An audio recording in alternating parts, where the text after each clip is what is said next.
Hey everybody, we are going to be with you in about 5 minutes. We'll see you soon.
Hey Inyo, welcome back.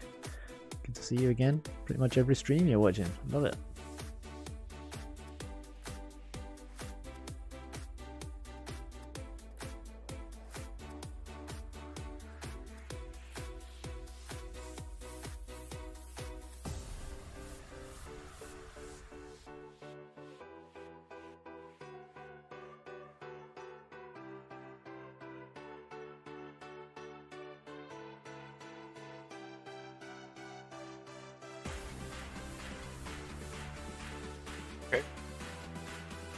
Hey everyone, just checking some audio levels. We got Noah and Edgar.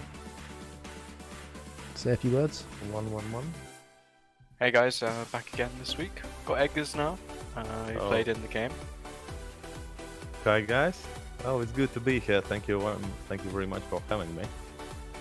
Brilliant. We're gonna relive the game again. Okay, audio sounding good. We'll be live in like 3 or 4 minutes.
I believe we've got a university gold medalist in the chat.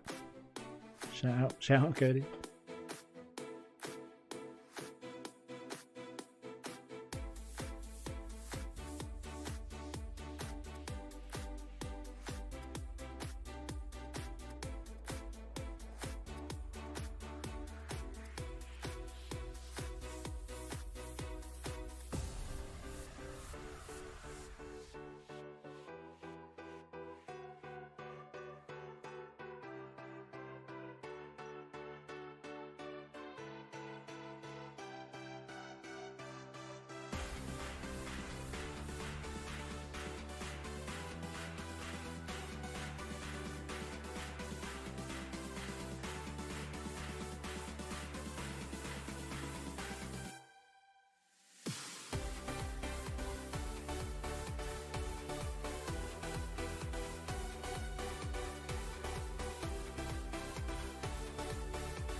All right, everybody, we are ready to go live. So, let me get the camera on and we'll get going. Hello, everybody. Welcome to the stream. I'm Felix from Felix Ultimate, and I'm joined today again by the ever insightful Noah Brinkworth. Thanks very much for the introduction, Felix. Yeah, I'm here again to cover the second half of Grut versus Salaspils. And also joining us today is someone who started their career in Latvian juniors team, moved to Brighton in around 2009, won bronze with the Moonwalkers at European Masters, and is playing in the 79 shirt in this game. It's Edgars Dimpers. Hi guys, thanks for having me. It's gonna be nice to relive the game again. Yes, welcome to the stream. Amazing.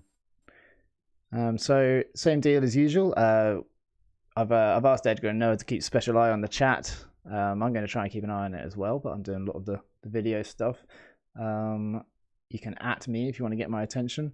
We'll try and interact as much as possible. As like we say, Edgar was there, so if you've got questions for him, I'm pretty sure there's going to be plenty of players in the chat. We had many last time, so it'd be cool if you guys said hi. I did have a list of who was here, but we had like Cosmo and Lasma and just loads of the players that are in the game. So yeah, let's make it interactive. Let's make it fun. Should last like hour and a half, 2 hours.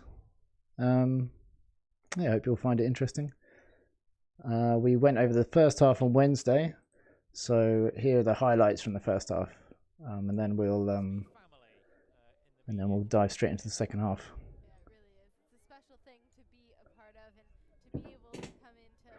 What were your takeaways from the first half, Noah? I mean, it's a super tight game. Salaspils coming out 2 points ahead. Big assist with your disc on the very last point. Basten Young, had a great first half. He was very involved in a lot of the Grut scores. It's a super tight half, and both teams were like taking risks in terms of the deep shots and really happy to like flow up the sidelines, taking really direct routes. That's why I'd say is the standouts. Man, that was such a good huck. That I remember that wind up. Made a little clip of that huge. Actually. Might release that next week in a little video. Shout out Milan in the chat. Milan was the cameraman that's filming not this shot, but basically the left of camera one, I believe, was Milan, right? Correct me if I'm wrong there, Milan.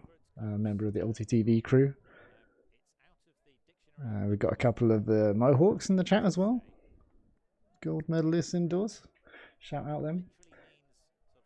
How many catches did like Lasma make in that first half? Like she had layout on the far sideline. Definitely more than she had any right to do. Just loads of huge catches and bailing out her team lots of times. Yeah. Who is this? Number 8. We've got the rosters now. Wait, is that? Yeah, that's okay. Yeah. I'm so confused. Okay, then who's this? That's Lasma as well, right? Has she changed shoes? I think so. She's got blue shoes I think there. That's Santa. So that must be her, right? That's red shoes here. That's a different highlight, not. Yes, it's a different clip, but that's Santa Majeka, yeah. Oh, okay, that's Majeka. Okay, brilliant that you're here to clear those stuff up, Edgar. I know that I wasn't very good at the names. For the first half.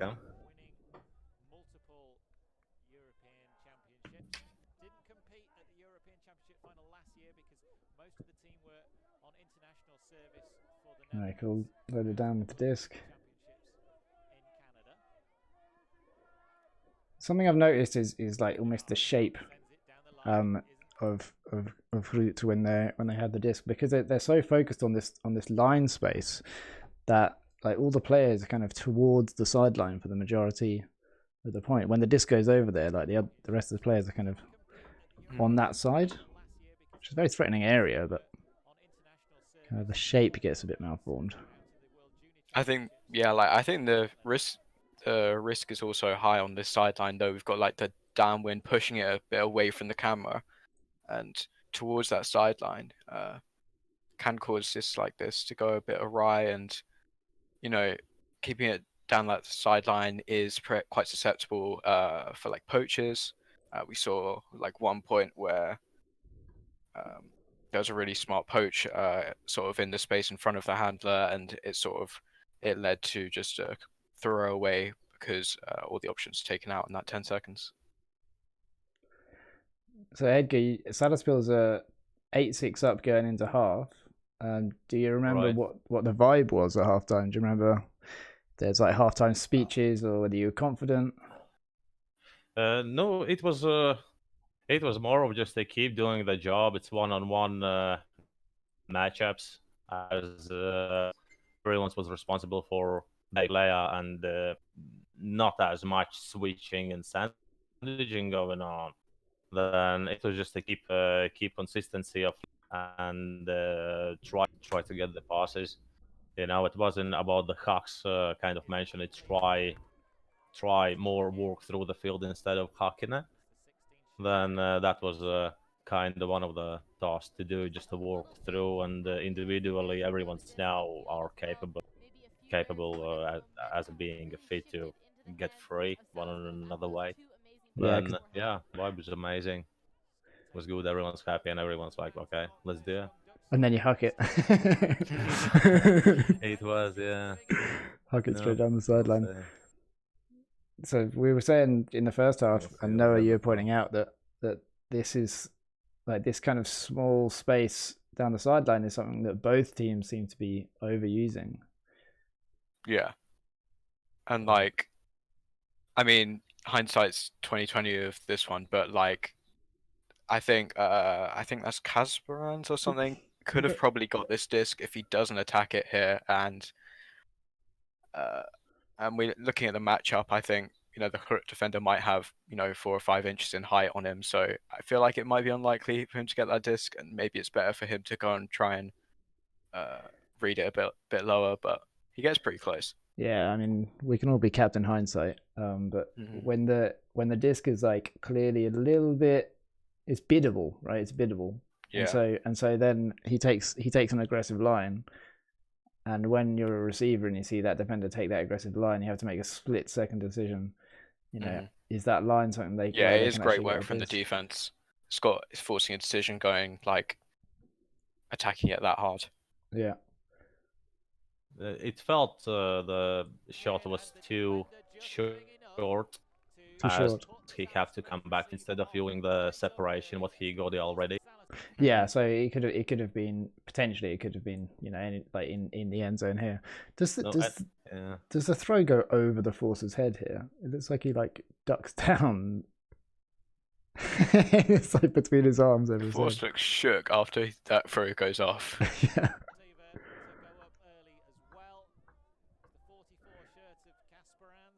Kasparans done good job so far, on that jump as the high. He's quite short compared his defender. Yeah. And the jump that he made, it was slightly over push. Yeah. So that's just looks like just the throw a little bit too high. You were on force then, but I don't know whether that was good. Yeah, I tried to fork him on that line, and he threw them like after like 5 or something. It was like kind of okay, it's gonna come now. But yeah, I think as soon as this defender changes direction and starts getting in the way, I mean it's tough, isn't it? Because there's not really much time to react. But it's kind of like a shape thing again, and I know that their systems that they're playing aren't like shape based, but like the fact that all the players are in this area, right? Like it's a narrow space. So that means that all the time this cut happens, then the defender is actually like kind of stopping this channel over here. Okay, so you've got like this throwing channel here that then the defender like runs through. Kind of just scrawled all over the screen like a child there. But But hopefully you can that. see that defender, like, if if cuts looked wider, then the defender would have to get further across and would be covering less space here. So it means that, like, when you're only using this sort of size of the pitch, that like this defender can cause absolute havoc from just a small poach, which is difficult to take advantage of. No, I think she should have took the swing pass as she was looking at him and he still had the separation. Then she should have completed instead of looking for the middle cut. Yeah, well, she fakes it because fair enough, See. like it's fine. It's Well, fine. It's fine to fake whenever you're not sure about something. But then it's then the second one. Then it's a very narrow kind of thing, and so she avoids the poach. But that's just at the. And when you think about, like, if these two throws are come off, I think that the small swing throw does have more potential to get the disc moving upfield, like afterwards. Because even if he catches here, he's kind of like, defenders are kind of surrounding all the space, like the guy on the sideline, the thrower. I guess, like, so I think that the swing would have led to another, like, break throw and probably would have gained more field space in the long run. Yeah, for sure. No, but it's the nature of stack to try and open up a large space. It's just that it was a little bit kind of narrow space.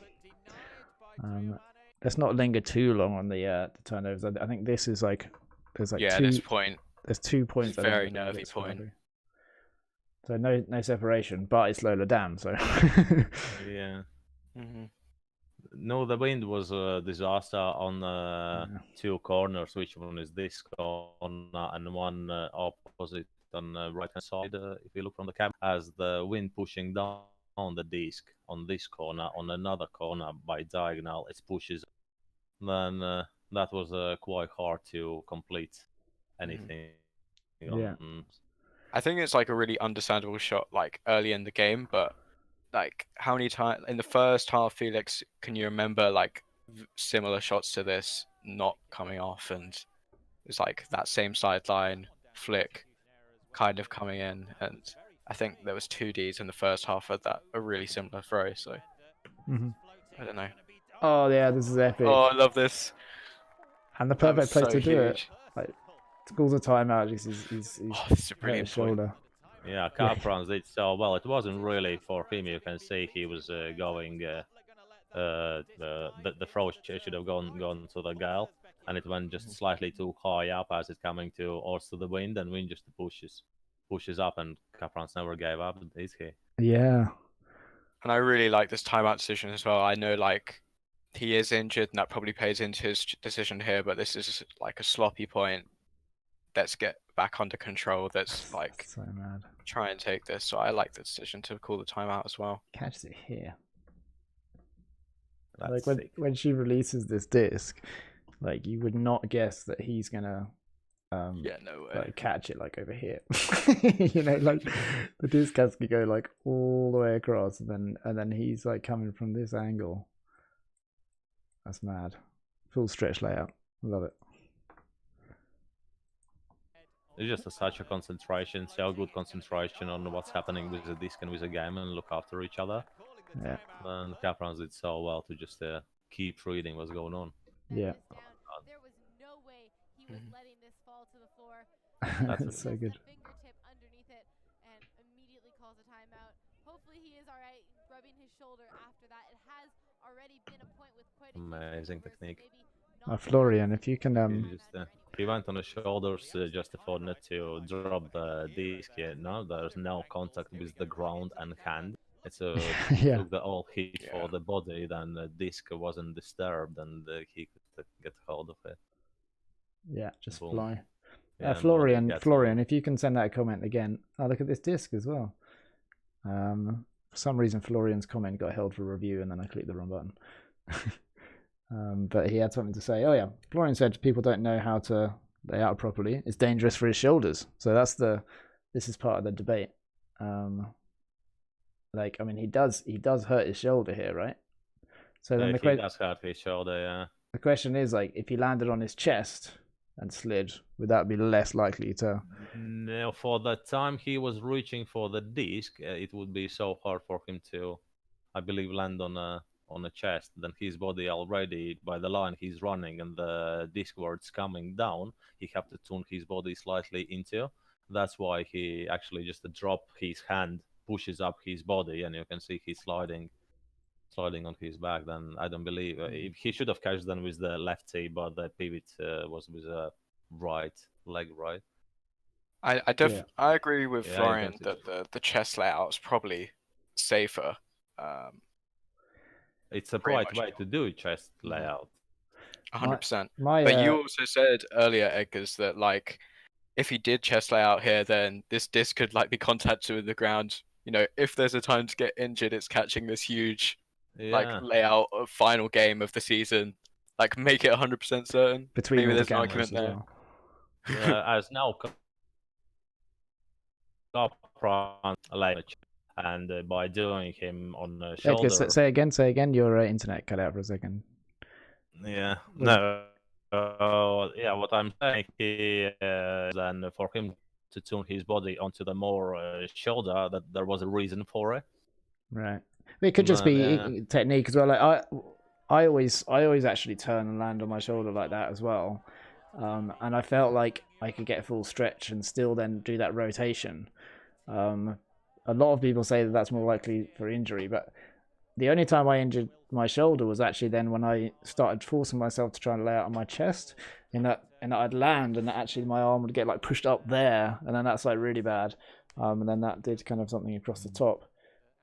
So I don't think people should push so hard on like this is the correct layout for them, because I don't think that we have that much knowledge about it yet. So no, from the layout experience, what I can say, usually it's just a ghost on a chest that doesn't hurt really, and you're sliding. Then every time when I got on the side, that's just the angle which one, how to say, asking me to change that angle. Then I did have the injury, my shoulder injury, after one of those type of catch. Then I know 99% you should do on a chest because there's no injuries really. Then, yeah, well, I for mean, it side can be, ones, depends. yeah. But, yeah.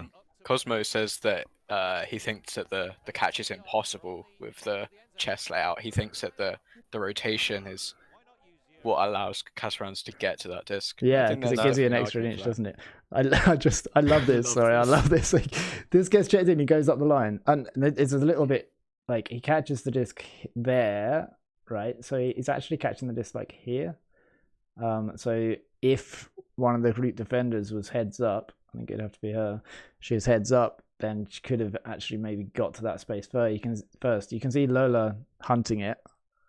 Lola looking at her face mark Like, instead of looking for the disc. You see the ground that Lola makes up here, and she kind of almost gets there. But yeah, so it's a timeout, upline cut, gets to the disc, looks into the end zone. Couple of options not on or doesn't throw, calls another timeout. One pass, 2 timeouts. But yeah, there's no options, as you can say. Everyone's all behind it, then they surround it. Well done on defense. Grut's made it so hard for Salaspils to do anything there. There's like a half option here, but I think he's confident with the separation. No, I mean it can feel like you're free, I guess, but I'd expect to lay out a bid at least. So it deserves a fake. You know, the thing is, if he fakes here, then like, the defender has to like commit in, and then she'll be free somewhere else. But by not faking, you don't like validate the move that they're making. Sorry, go on. Yeah, if she would stop on the line and let the defender run past, she could just get inside right. If she stopped on the line and let the defender run past. Yeah, just when they had the full speed, and she would have stopped, the defender would run slightly past to believe and he could fake as well there for defender to carry on, try to get the bid. Yeah, exactly. Yeah, get that defender to commit in with a fake. Yeah. And you kind of like that's that makes the energy usage efficient downfield as well. You know, like you've got like 1.5 yards, 2 yards free on the open side. That can be converted into something really good if you get the defenders really worried, and that requires coordination with the thrower.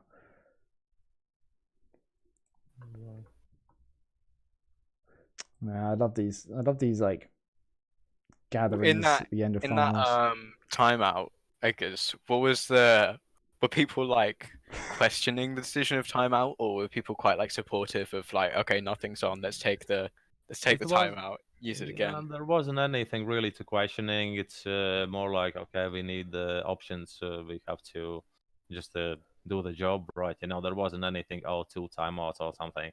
It was more like 1-2 persons having their opinion, and everyone's like, okay, well, I guarantee Grut will have been like, what the hell, you know, because like there's a whole timeout here, you know, where they're having like discussion and gathering themselves. It was more of laughing, you know. The vibe is really good. People are pretty positive, right? But they just trust each other. So much experience between those players. Yanis is the guy who calls the timeout, says that we turned the disc over after every timeout during the tournament, so I made sure to use the timeout, so we only had 1 turnover on 2 timeouts. Just like brilliant mental play. Love that. Yes. 200 IQ. Yeah. Screw using the timeout between points. You gotta get. But now they've got like 0 timeouts for the whole second half. This is the first point of the second half.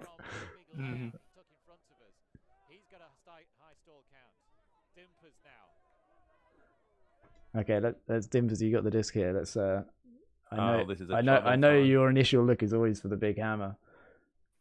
Yeah, there wasn't anything of that. I should have probably swing yellow, right? Yeah, it could have happened. Yeah, I was like, no, okay. I think you were. I think we chatted. We chatted. Well. I think before this game, didn't we? You were being more conservative than usual. I played in finals with you before, and it can be very like tempting to go for the big plays. And I remember you talking about faking this one, being like, nope, find the easy thing.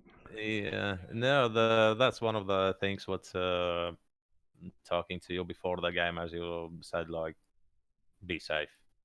Then that was one of the things, like, okay, if it's something there what I can actually put out, and now I got more percentage of just to put the disc in a space instead of onto the spot.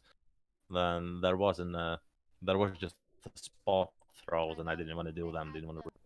Yeah. There was a couple of times when Tough really defense as well. Dude, the forced us so well, like before and after. Yeah. Before and after the pick call. And that was a big miss of the red for me for Capran's cut. I thought he was gonna cut more ores to the end zone instead of coming into space ores to me. Right. Yeah. Let's see. But you can see what he was chatting about the cut. What he was doing is quite aggressive, as he's actually taking his position away. But you can see he's holding his hand right there. He's holding his hand on shoulder. Can you see that? Like slightly fighting it. I would say this was a great boxing out. Yeah. Right. Instead of fall. Yeah, no, there's a bit of contact, but he has to so he has to like wrestle past to get this side of the player, right? Yeah, and, I think as he's going past, I think he gives as much as he gets.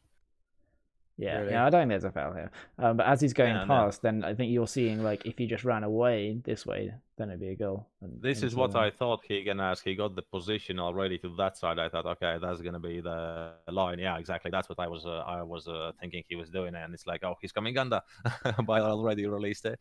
Okay, let's have some Fs. This was such a this was a nightmare corner. It was so many turnovers in that corner as the wind just to pick the disc up every time on that corner. I think she's doing really well to actually get this if it goes beyond. You know, that's good heads up. But then even better defense to actually then change and go around the back and get it. It's understandable in that situation that you feel like you're being fouled, but I think I think it was Yeah, not that's as a bad as it felt. great read by Grut to get position back in front of it. I think this is retracted in the end, so Yeah, it is. There's Lola. Yeah, you can see he's coming under and then realizing, okay, we're gonna go deep. Just went over cup round. Welcome, Great read by Grut. welcome, Kevin, Benjamin. Yeah, Edgar was playing in this match. Benjamin, he's number 79 on force over here. Giving up a really good position on the field. Minard looks to throw it deep, but Janssen had come back underneath. She was looking for a deep shot, not that undercut. Jenna Janssen now sends it downfield to Volt Janssen. Yeah, there's a bit of chat about the layouts, and I didn't quite finish my point, but like I don't think you should force people to lay out in a particular way. One, because we're not 100% sure on what's dangerous and what's not, apart from like the obvious. But also, like, if people are comfortable doing it in one way and then they try and do it the other way, that's when it's more likely to be dangerous for them. So if people, I don't really teach much of like people that don't lay out, teaching them to lay out. I think it's quite a dangerous kind of thing to try and force somebody to throw themselves on the ground when they're not comfortable doing that. And yeah, you can do it in like progressions and stages, and that's pretty cool. But it's not something that I'm like too confident in and to kind of teach players if they're not already I don't believe you. Yeah, I don't believe you can teach really how to lay out. You need to experience on your body, or you can do so and get this. If you can cope with the heat, what is coming, then it's more of the just if you do wrong in the first time, you're going to be scared for rest of the. Yeah, I don't know. It depends. Like I laid out on my first ever point in Ultimate. I got a layout D. My brother told me to catch the disc, and I didn't catch it. I just knocked it to the ground. So I was like, "Oh, is that okay?" And everyone was like, "That's fine. Just keep doing that." But I think people can lay out. Put one in the chat if you've learned how to lay out after not laying out at the beginning. I think beach is one of the best ones where to learn, as the heat is in there and the speed is in there. Then could be the best way to learn. do we want to look at that deep shot, or do we want to like not spare Ned It sounds like you do. the misfortune? Yeah, I think I do. It's just so perfect, and it shows that for me moaning about how they shouldn't be taking these hucks on the sideline, actually they're just so talented in a way that this works a lot of the time. And Ino points out that this is Ned getting roasted by a 16-year-old, so Oh damn. makes it even worse for Ned. Yeah, Reddit would be all over this, man. Reddit love any kind of 1 yard under of the deep person. They're like, that's blown coverage. But like he gets like the separation is never more than like 4 yards and maybe 3 yards even, and he goes closing speed. Throw went too high. He's definitely wanna put sharp, like a bull instead. That's why he had to drop the speed down, and Ned can just close. Yeah, like I understand taking this shot, especially after this turning 6 or 7 times at this point. But if you try and do this at every single point, then I don't think it's a winning formula at like the top level. He have the separation. That's their style to actually put on a spot. Then it was unfortunate that went that close. Yeah, we had this discussion in the first half, didn't we, about the style and how it's kind of live by the sword, die by the sword, isn't it? They go for the big shots down the sideline, and when they work, lifts the team up and everyone's pumped, but is a higher chance of a turnover on them. And then especially when you face up against teams with, who either play the same style or who are just really, really athletic, like North Americans. I did a video when I was going to Amsterdam to do a hex clinic, trying to persuade some of Grut to come along.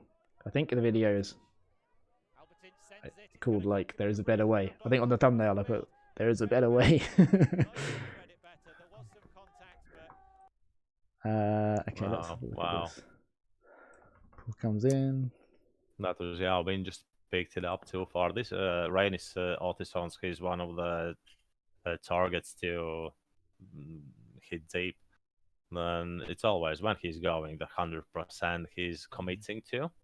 Then for him to make the cuts like he's doing it from half of the pitch, as you can see, from like cutter position, he's already making it. Then they know he's gone.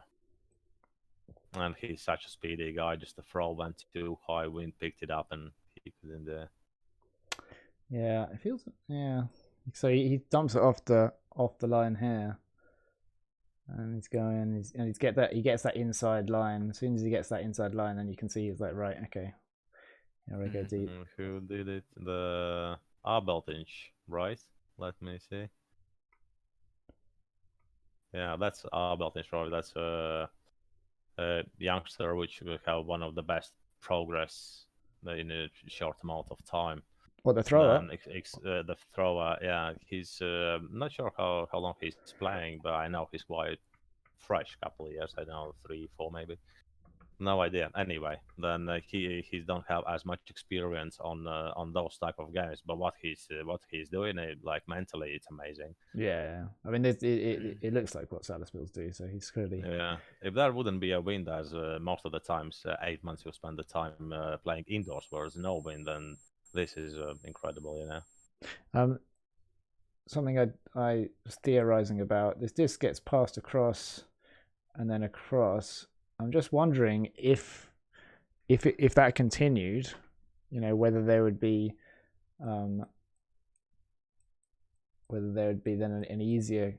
I believe should go and give it back where it came from, and another side, or like that, or another side. Yeah. As defenders gave up to try to get this side covered, which one you now marked it. If he would go back, yeah, exactly that. Then middle player, there's the two of them who would come. Yeah, the girl, Linda, in the middle, she could go. Yeah, I draw these players. Yeah. Yeah, that's the area which one was actually free. And then here as well. And then yeah, they should have gone back straight away. Yeah, well, there seems to be options either way, really.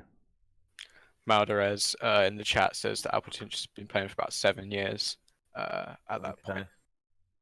Just a fresh one then. I could say he was one of the freshers into the squad, as most of them have more than like 10 years. I would say more than 15 years experience. Wow. When I moved to UK 2009, right? I was playing most of the like artisans. I know him from Latvia times, like 2002, 3, 4. Some of the last one was there as well. Then those players I remember from old days. You've been playing what, 18 years now? No, something like that. I've been playing 20, 21. Yeah. And I've been alive 18 years. But yeah, it's amazing that like those players who came like 5, 6, 7 years ago, they're now incredible. See that switch? That's a really effective switch. Yeah, wow, that's really great. I think when I was watching through this game, I did notice that there was more switching from Salaspils in the second half. And I think there's times when it really does shut down Grut's offense. As a switching, I can say that pretty much what I thought on Lee Sandwich. What's happened is between the deep player only one who's like marking on. Then everyone's try to switch just with the last person to move the disc around. And yeah, and our Arpenis, who is in a showing hand now for switch with artisans. Oh, those guys know each other like, oh my god, 4 years. They know inside out each other body wise, and they can find the language and switch out so easy. Yeah, I was thinking about this earlier because we were talking about switches and mixed and like sandwiching around stacks and stuff, and how gender kind of affects that. And you know, I don't think there should necessarily be like a hard gender line when you're thinking about switches and sandwiches, like you know, who to include in them and stuff like that. But I've been in situations where I've had this kind of, you know, really good connection between two players. Yeah, like just me and someone else, and we know that if you know the other player is kind of looking for those switches, and it ends up just the two of us kind of bracketing two people and switching between us, almost kind of like unsaid. So I think like when, you know, if you have like a stack with a variety of different players in, you know, you can surround certain players in the stack with certain defenders, but then other players might want to go 1-to-1. You know, particularly if there's like a star player on the other team. And that does super help out in mixed, where like, you know, more where it might be advantageous to go somewhere between like full match 5 people in the stack and, you know, full poaching all the way around the stack. Yeah, Or surrounding exactly. all the way around the stack. Yeah, absolutely. Yeah, I think this is another point which gets a little messy. Oh yeah, it is. First two, yeah. Looking at my categorization, this is the first of many turnovers. So let's not dwell too much, but you know, it does. The basic analysis is like, right, at the moment he decided to throw it with that awesome backhand rip, just not the same amount of power as the previous one. There wasn't much separation for. It's like 8 yards. He throws it. I think if you allow the one on the other, coming up on the other side, the point before, then this is as much, if not more, right? Yeah. It was separation, but without the speed, isn't it? Really. No, Belka. Yeah, he does slow down at the point of release a little bit. He's not like full sprint. Robert Tappenis, who made the defender, offender jumps, nickname Belka. Then that's if I translate it's squirrel. Then he's so good on air and like laying out and reaching. He got this flexibility to just fight for the second floor, I would say. Then he did an amazing job there. Yeah, I like the flat hucks. You know, I know you're a fan of the more bladey, direct, quick ones, Edgar. I tend to prefer the flat ones that go way out in front of the space. And that was a flat one, but just it didn't get far out enough early enough, and so then it was in that horrible place where it's like it's got a really shallow trajectory, and the defender's going to bid somewhere, and you have to make then a judgment call on that. I don't even. If the throw would have gone more to the right hand side of end zone instead of middle of the end zone, that would be kind of advantage as he could keep up her speed. But this floaty one was like went too straight up, and then he had to slow down. That's where the Belka could make the bid. So this is sorry, this is Lola Dam just shuffling on the force. Go on. Yeah, Joe Mauer in the chat saying that if this had that huck had been like a forehand rather than the backhand, the flight path would have led the Grut offense out, you know, onto that right hand side, like Edgar was saying. Yeah. Remember, there's a wind as well coming from the camera. But when you've got backhands like that, maybe you've got to use them. I would say side down was more side down throw was more pushed up by the wind instead of backhand on that corner. Then it was a good decision with the backhand to slice into the wind, but it was just an unfortunate line into the middle. Because if that when that backhand gets to the end of its flight path, if it starts turning outside in, it starts getting pushed down, which is, I don't know, for that particular throw where you want it to get over people to a space and then drop down in that space, then that kind of backhand could have been really good. But if anything, maybe it just didn't turn enough at the end, so it didn't get pushed down early enough.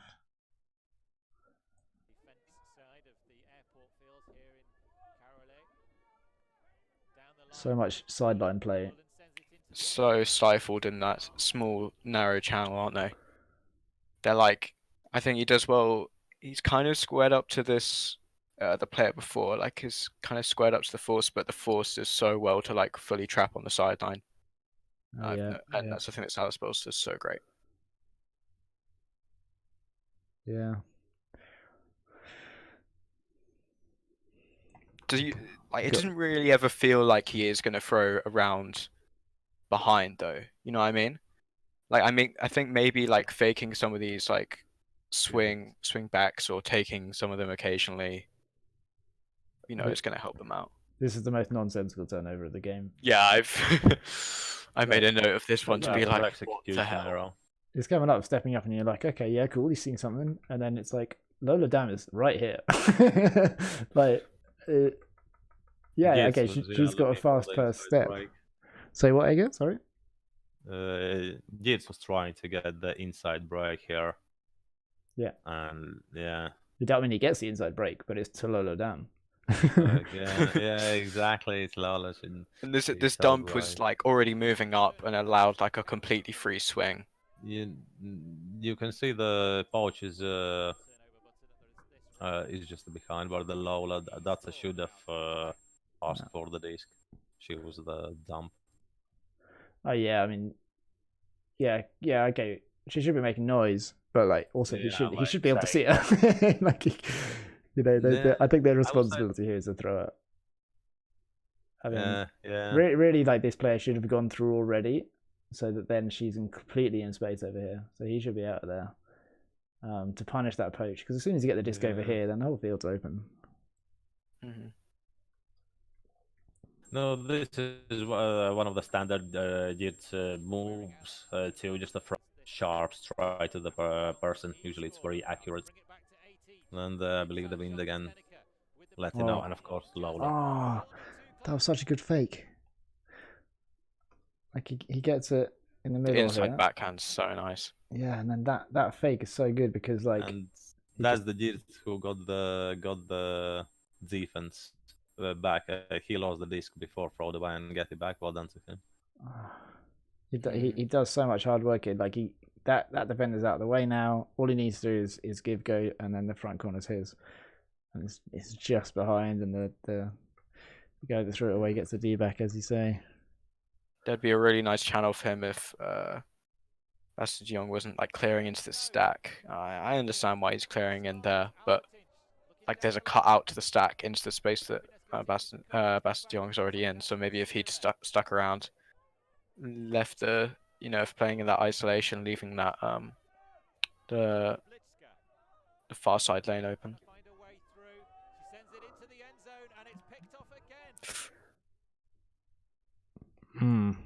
Yeah, that's would like this disc back.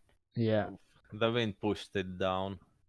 It didn't let it go as high as she wanted to. That was the corner when the wind was pushing down the disc. If it went like as a backhand as she's like did now. Yeah, I think if it was aimed over here, it might be okay. Anywhere on the right hand side, any place on the right hand side of the end zone, exactly. Yeah, anywhere there. Then there was even 2 players, Belka and Abeltinch. So we got like an outward pivot here, right? So the pivot's outward, and then the fake, and the fake isn't moving the mark, and it doesn't get this defender biting. The purpose might be to get that defender biting. That's probably why she made the decision to throw that throw, as defender didn't bite on it, and she had the right side to get rid of the disc. I think it definitely made something stick in her mind. You know when you have the disc and you see an option and you fake it, and then you're like, oh, I should have thrown that, and then you end up turning over because you try and force it. I think it might be that kind of thing. What throw? Here's a question for the chat. With this situation, Chat's decided this is scuba. No. Well, some of the chat have decided. Yeah. What throw do you make here to hit this player? I mean, I guess you aiming for this space over here. What throw? The more inside-y pivot could allow like the IO flick. No, I would say scuba would be ideal because the disc would turn into the person instead of hammer edges would dive away. Then it would be harder to catch. Then scuba would be, I will say, the best option to try to kind of complete it. Both scubas and hammers can be inside out or outside in, but scubas tend to be inside out more often. So if it was a hammer, then you'd saying it'd have to be like a flat one that goes inside out. Yeah. Would be more likely like a scuba. Yeah, I could imagine a scuba here. Mm-hmm. Yeah. It almost looks like she has that. Or it could would be good as well for her to do inside out backhand just between the players throwing into the space, not going through this gap, but on the right hand side. Can you see that gap? Was actually 2 players already there to connect it. Plus, Happiness is on a end of No. it, took over the deepest shot, and she had 3 targets to pick up anywhere where the players went to. Yeah, exactly that. Then if she would do any shots through there, then she got 3 players to be able to pick up the disc. And even if this is like a really nice scuba over, like Baston's looking at that space, he's proven already that he's got huge ups. So like, I don't love it. He's not facing the disc, but he does kind of look around when this goes up. I'm not sure. No, Maybe he could as you shot can up see, the Larson scuba. was watching the Fender was with a back, right? Then she realized, oh, he can't see the disc. By the time she released it, he actually turned it around. It was unfortunate for no another on the left hand side. Yeah, this Yeah. defender's back. Then then it was unfortunate for Salaspils to actually complete this one. Yeah, that's amazing. Grut did great timing, spot on. Yeah, I think problem with the scuba is that I think this guy's looking. I think if something goes up in this area here, then he's gonna be bidding on it basically. Yeah. So it needs to be, especially if it's to the right of his body, and that scuba would probably have to be. Yeah. So I'd be tempted. You I'd be can see tempted with a Belka hammer. This is where the Belka pointed out. You can see with the hand, actually, he's pointed out, oh, throw me that. They know that's such a connection between them, between Lastman and Roberts. They know each other as well for ages. Then that's such a connection. They know each other body-wise. Then, yeah, he was asking to throw on the more over there where he was pointing. Then he had to stop. All right, should we put it to a vote in the chat? Just people. Charlie also says that his decision is don't throw it. Don't throw it, but you have to. Also, all right. So let's don't hate it. Let's have 1 for scuba, 2 for hammer, 3 for inside out backhand, and 4 for holster it. Yeah, don't throw it. 1 for scuba, 2 for hammer, 3 for IO backhand, and 4 don't throw it.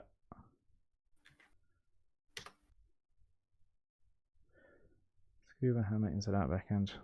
Okay, so we got some inside out backhands. We got some don't throw it. There's a split between inside out backhand and don't throw it. I'm 4 or 2. I think the throw I like the most is the hammer, like the flattish hammer, but I kind of think I prefer the holster. Yeah, don't throw it. But it's another. I think that's just about. I think don't throw it wins. But then who actually thinks that they would be able to restrain themselves from throwing this? You got this separation. you've been just like unstoppable the whole game. It's the final, and plus there's been like so many turnovers at this point. You get to that point where it's just like, okay, this has got to be the one, and then it's just like, no. What is the stall? It's pretty low. I think, to be honest, if I'm throwing this here, I'm throwing a worse throw. I'm throwing like the jankiest, most inside out flat hammer I can find. Yeah. Just for style points, if you're going for this disc. 5 timeout. Yeah, someone said 5 timeout. Yeah, Benjamin Spears. Is that Ben Spears from who came over for a UK skills clinic back in like 2011 or something? That's 2010 maybe. I know 2 Ben Spears. Where is it? No, it's Ben Spears, Mohawk, captain, 2007, 6. Back in the olden days.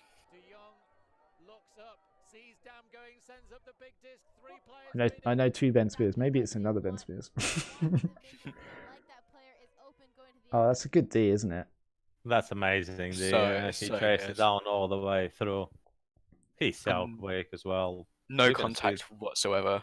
Yeah, no, Lola would have got it. You can see her hand was high up, then usually it would work. Great technique from Young. So this is the defender here. Edgar, just quickly, try refresh your stream, because I think it's like 6 seconds delayed and it should only be like 2 or 3 seconds. If you just refresh your browser page. Okay, I'm gonna refresh it then. Here we go. Or like click live. So yeah, he peels off nice and early. and then boom. Where does the deep cut come from? No, it's here. Yeah, they've clearly got a connection. Such a safe place to poach from as well. Like that player is really not getting hit. It's be so difficult to take advantage of this in one throw. Oh right, so if that's good. So if he faked it, then trying to get the disc to this guy isn't particularly easy. You see him, and like you can see him like checking the disc, checking Lola, checking the disc, checking Lola. Basson, who threw this, said he just didn't see the poach, and you could see why. Like there's 5 other pairs of people in front of him before you see this poach. It's very hidden. He's Now it's like there. catch your D still. No look. Yeah, No look. I like how Giannis run into the like reading the disc. He knew it exactly where he gonna get it, and then he was looking for both of the girls to avoid the contact and where he gonna take it up. It was such a nice like reading the disc, and then he was reading the girls. Can you see that? It's like I tried to without the contact, like I'm gonna take away over there. Yeah, because he's reading the disc here, being like, okay, the disc is going over here where they're about to bid. Okay, so let's now make like, sure I bid without like, contact. Goes exactly. up instead of forwards and up.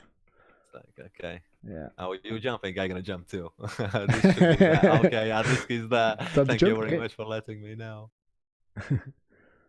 Yeah, so really, really good defense. Quite a good throw. Lasman does well to get in position here, but I mean, like that's pretty much their height difference, isn't it, between them? That difference between the two hands there.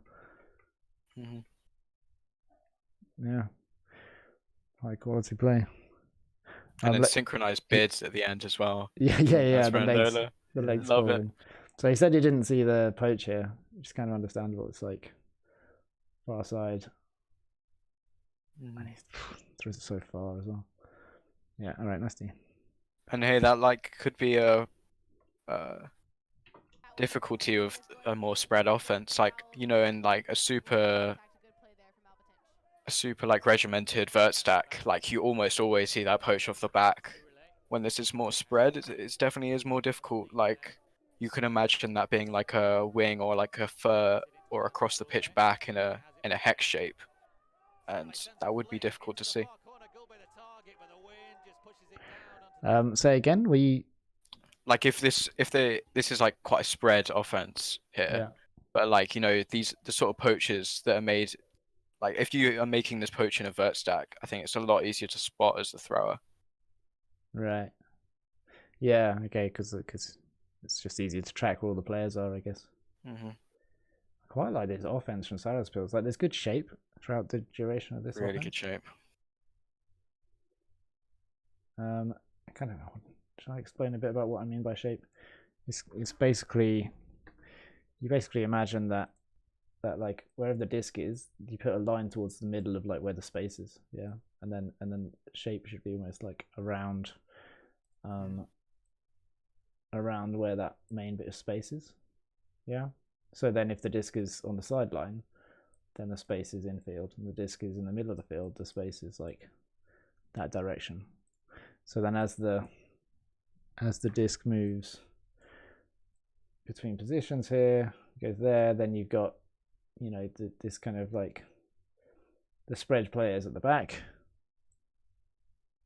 and then over here, at this point, this is where shape normally deforms and players run downfield. But because they managed to complete this throw down the line, then at the beginning at least, there's good shape here. They keep the disc moving. That's key thing. Cheeky inside pivot, Felix. Call this inside pivot. Yeah. So he catches this disc here, and I mean he doesn't really need to turn or pivot or anything. I meant the next one.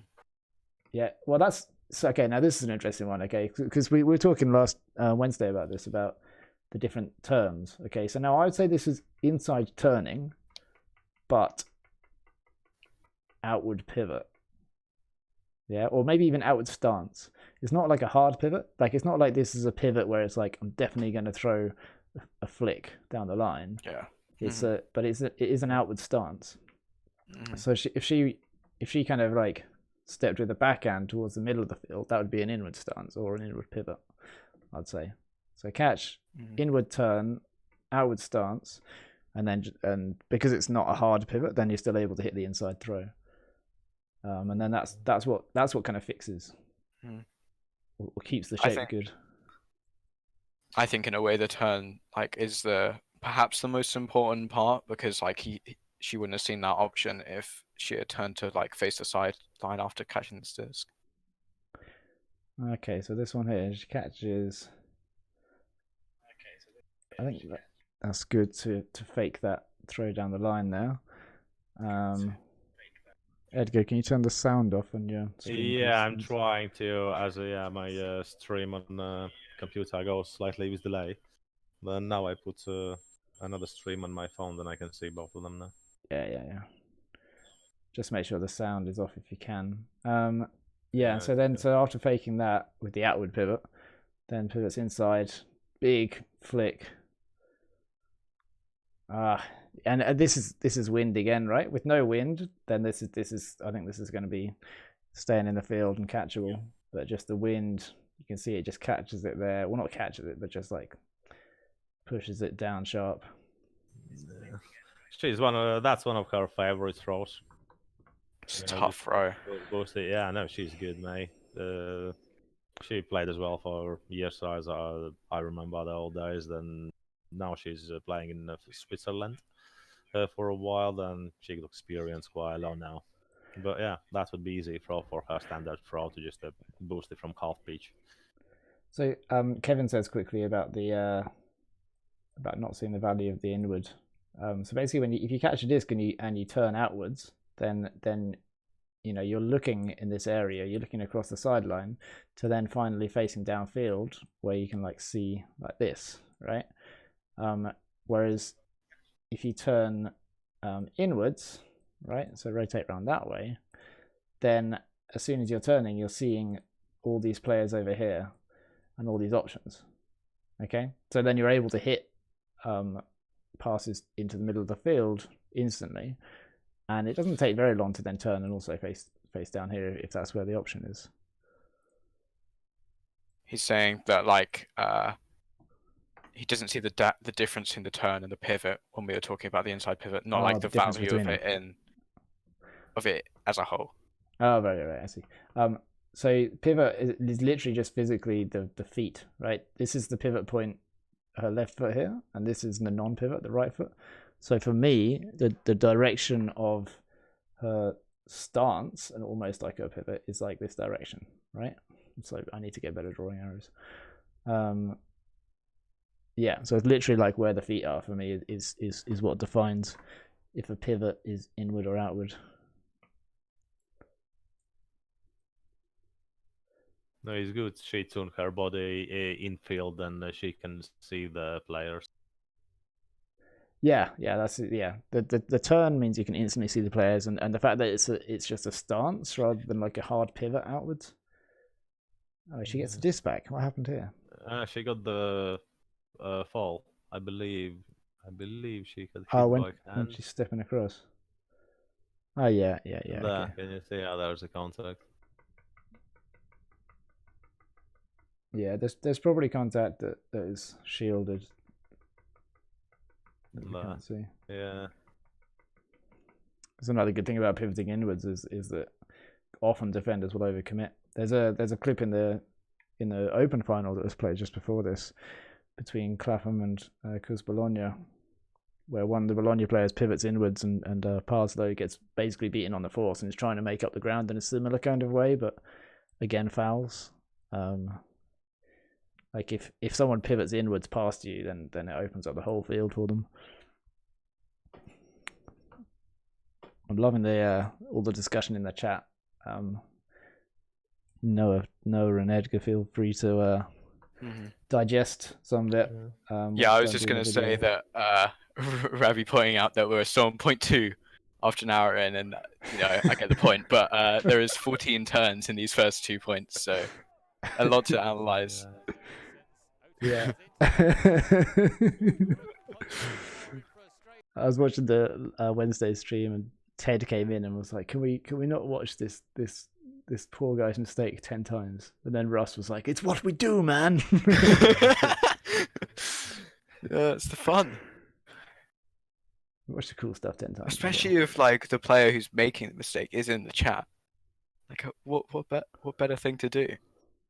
So you see, he bites in on this. It's like, yeah, I can get that, and then he's like, uh-oh.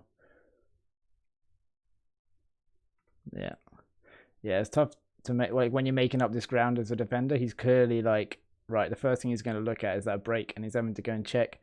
And it's like, oh, okay, he's not pivoting out for the break, because I think if he threw a break fake at this point, like anything break side fake, then that defender is gone.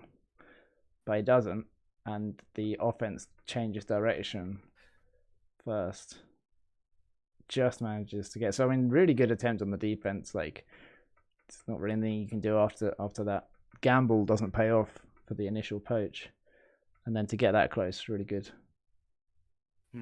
No, defender did so well in this situation. As you can see, the throw was released when the defender was backwards. Then it was more on the feeling to look where the disc is. Very standard situation for indoors. Do you know what would have happened if he threw this break side floaty throw? You got Lola down. She's poaching. Oh yeah, Lola down. Yeah. All the way around. She was looking already there. Yeah, Lola was hands up already. You put a floaty flick up there, and Lola's going to get that. That's interesting when she's backing up everyone, isn't it? Yeah. She's like playing the whole field. It's like, okay, yeah, you can jump it, but you're not going to go there. I think we replayed this because of the synchronization of the after the fall. Oh, shame on you, Jan. Still using the Felix ultimate disc. Nice bid. Yeah, thanks for throwing the Felix ultimate disc onto the field edge. No, the game needed to carry on, and that was best disc what you put on the field. It was still in the plastic. Definitely the best disc. Yeah, have a brand new, as there wasn't another game disc. Couldn't see anything around it. And someone told me, like, when I was taking this, someone said, "Oh, you can't take," and I was like, "Stop! Like, why I can't take it? Oh, that's Felix." He says, "Oh, Felix didn't tell. Thank you." Yeah. You know, it's like such a noise. First of all, such a noise disc. You know, it's still described. Ooh, nice. So I have to make the decision at points like that. Do I zoom in on camera one? You know, and you see something's going to happen down here. You zoom in. Nice catch. Yeah, I like that. Great filming, great catch, great D attempt as well. Cool, great analysis, Noah. No, only she could have Santa could have gone in front of Lola instead of go behind it. Try to I don't know. She tried to over jump her from the back. It would be harder instead of go on the front and make her catch over. I guess, but that gives up your force as well, though. If you bid in, then she'll catch it and she'll have to break. Oh, it's that space again. Oh, there's a poach. Yeah, so there's actually a couple really great switches here. Once Matakula, I think it is, gets the disc here just before this throw. If you could bring it back. Yeah. Oh yeah, I see that switch. Yeah, so switch off the front here. Really good to stop this under. And then gets beaten deep, but the guy behind marking the deepest is still heads up, and I think he managed to get across. If you play it through, I'm not sure. So I just like drawing on the screen. So yeah, between the offense crossover. They sandwiches on there. This is actually like a triple switch, I believe, as well. Like because, I think the guy to the closest to us on the left was originally the guy at the back of the stack. So just like great awareness. It shows like how long the Salaspils have been playing together. You know, wins things like this. Oh yeah. How does he know to leave? So he leaves them in the middle of the stack. Oh yeah. Okay, there we go. Oh, it is a triple switch. Nice spot, Noah. So yeah, he sees that this cut over here is more dangerous than his guy that's clearing out. So he's like, right, I can nullify that for getting it first. As soon as he does, the back defender is like, okay, that means I've got to mark this guy, and then he's like, I'm out of position. So the offense does really well as well to react. Yeah, they do that so well to drop. And that first switch like primes him almost for the second switch. It's so good.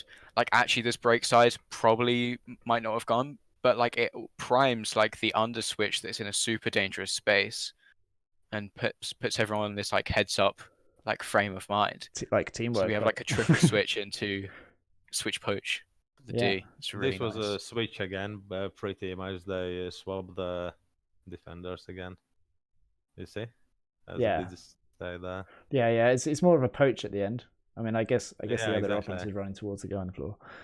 Maldarez in the chat saying that there was a push off here. They would have called the foul back. Yeah. Well done, this. Oh, yeah, foul on this guy. Yeah.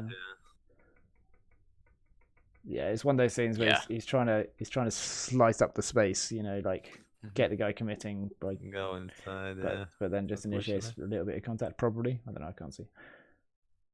And good bid, but yeah, the poach is there and heads up. Still there. And by my count, this is number 6, sort of like medium to long range throw flick into this corner. Really? And my count is we've got 2 scores and 4 turnovers. So. Well, that same back left corner.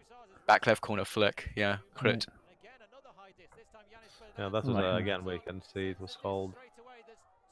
The disc was too short again. Yeah. Yep. Oh my god, Lola. Damn.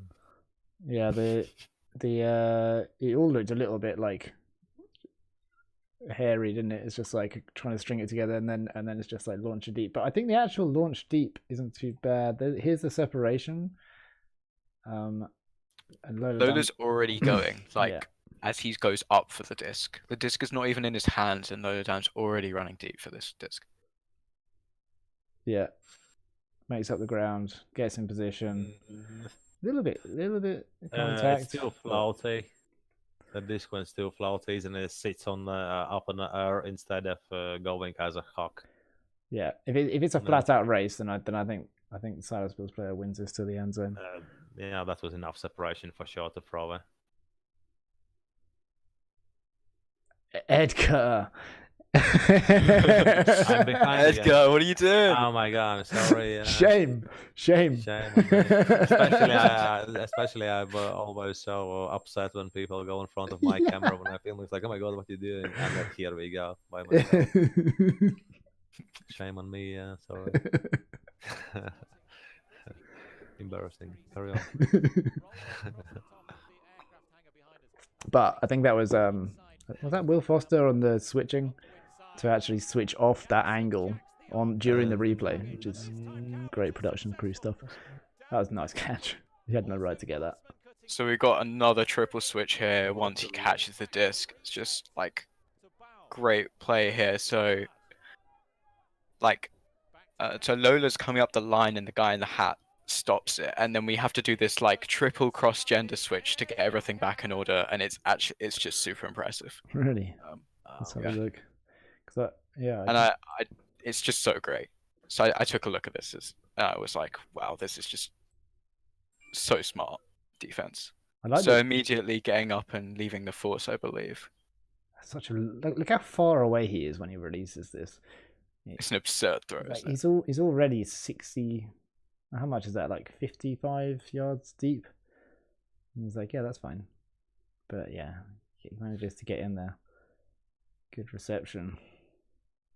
Okay, so let's have a look at this triple switch. So that's already a switch with so there's already a switch with 99 to stop the first guy there. Then he hangs out in the space. So he's going to come across. He's hanging out in the space. Right. So we've got a gender mismatch. So we have who is just in front of the end zone line, comes and covers the front, like the furthest away corner. He pushes like across the break side, so it's to establish like the male to male matchup, and then the other Salaspils defenders comes back into the middle. Right. So like from this moment, then they basically like cycle through. He goes across, she comes in here, and she goes like in there. And I think it's really good because like it's not it's quick that like that Grut can't really use it, and it's also not too dangerous in that they always leave the people in the end zone marked, which is that's really excellent. Yeah, I think there's a potential here for that player to cut. Like, Yeah. there's a few seconds, and then when the cut comes, and that's actually just as she's being closed down. But she gets the disc anyway, and then throws the assist. So, what do I know?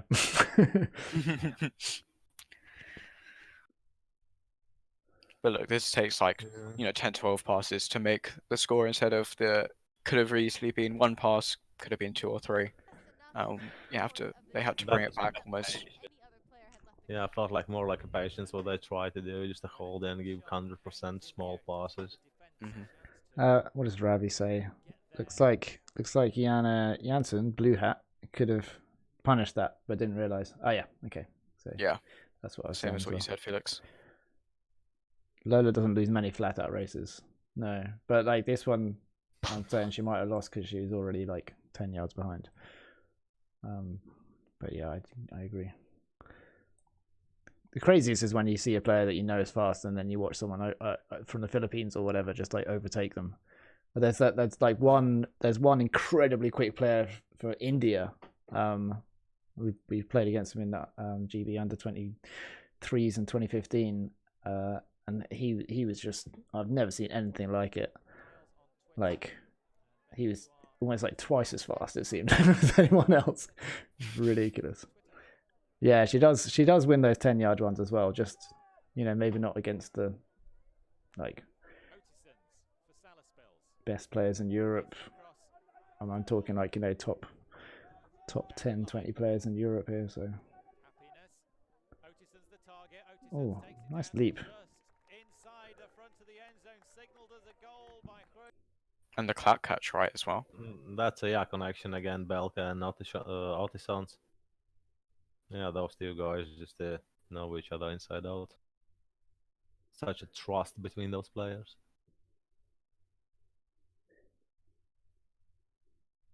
See how he sets up this cut. Yeah, just hard steps. You can see Gruts are marking them under, then on a end it's like under, and he took undercut as well. But it just was the boxing out afterwards going past him. This is kind of indoorsy. This like aggressive move to the far side, which essentially opens up gives you like a run up, to the open side. So like, you got to respect that deep look because it's such an angle going away, and then they've got a run up. So then that's quite hard to stick with that as well. No, this is a standard situation in indoor what they're going through. Then, if you can imagine, by the weather, it's like 8 years of indoor and 8 months round indoor and 4 months of outdoor. Mm-hmm. Then going outdoor, all season they played indoor with those small short passes and like with a full speed. And afterwards coming to outdoor, you can see it's digging through the line I used to call, and they like have this one line and like we're gonna go through this line. Doesn't matter how many passes we're gonna take, but we're gonna dig it through, and you just can see it's fighting and quite a lot of times overloading the sideline. That was his feels, not using all the field, but the players are confident between each other to having this small distance. As indoors is just standard for them to have a small space. Yeah. This is easy for them to like, okay, this is cut gonna come, and they know out result already from the speed and where to put the disc on. I think I've always seen the Latvian and Russian style as well to be kind of just knowing where the battle is. Like we're going to have a battle, and it's going to be here, and so like next person going for the battle, and it's very direct. It's one-on-one match, pretty much what they're relying on, punish defender and let's take the shots what defender are giving to you.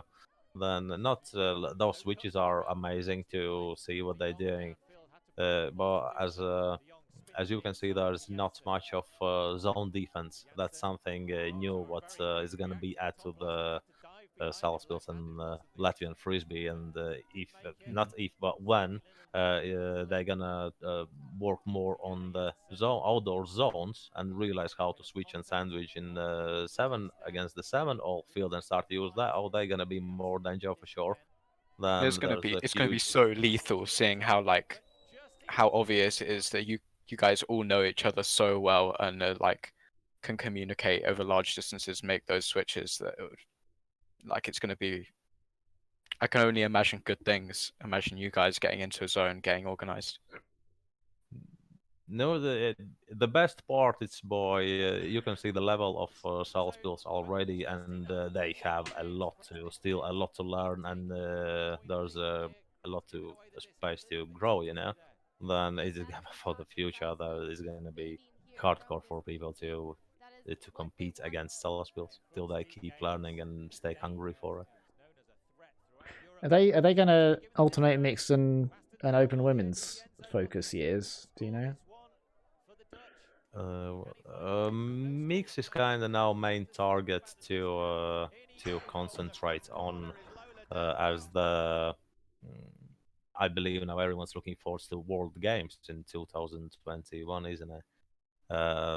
When the Worlds would have been which one should have been this year, which one was cancelled. That was a qualification for World Games. Then we'll see how Flying Federation gonna decide which teams are gonna play, because Latvia are only 23rd or 25th, somewhere there on a ranking.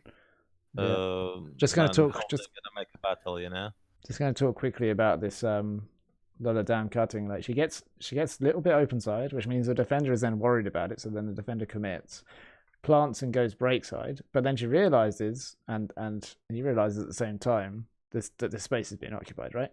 So then she like pulls out of that cut. Yeah, a lot of people would kind of just run through that cut, but pulls out of that cut, and then starts doing this like threatening the open side again. Just moving slowly over to the open side, which opens up more space again. So then she can get the timing back as well. Choose when she's going to do it. Good poaching D bid here. And then this catch is like full stretch. There's been a lot of like full stretch clap catches in this game, but this one couldn't be a clap catch. No. Yeah, the disease was there in the first situation when she tried to attack that space.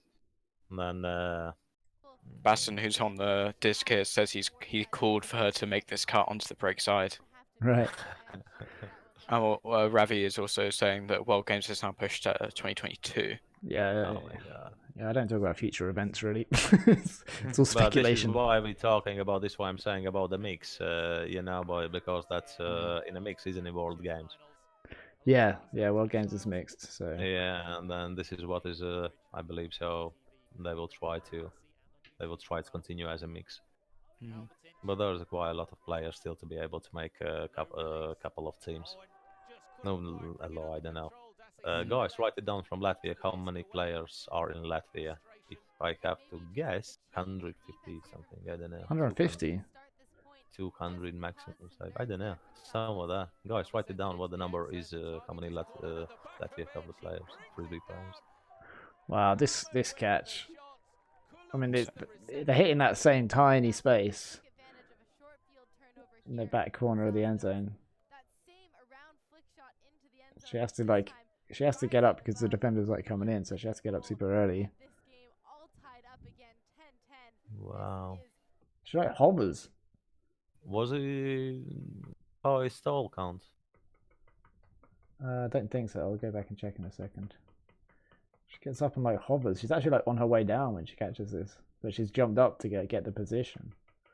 So the defender even though the defender's like taller, then just because March has got up so early. She just defender jumped too late. She should have jumped earlier. We talked a lot about Lola Dam. Go on, Noah. We talked a lot about Lola Dam, but Marta Kula is also having like a great game. Made a layout D in the first point. She's been pretty unstoppable. Well, back at the end zone, pool fielding. Under a little bit of pressure here. Sirele didn't quite make that reception to lead to Now front corner surrounded by zone. Not making it easy, are they? Wow. Okay, great defense. I mean, like pull right to the back. Zone going across. What's so the then... double team or not really? What's there's too many offense. There's too many offense around for it to be double team. Yeah. Yeah, Ravi Grut pulls out the zone. I think it's about maybe like the third or fourth time we've seen the Grut zone in this game. Hasn't been that effective up until now, but you have to say the pull is just absolutely huge, and they get down super fast.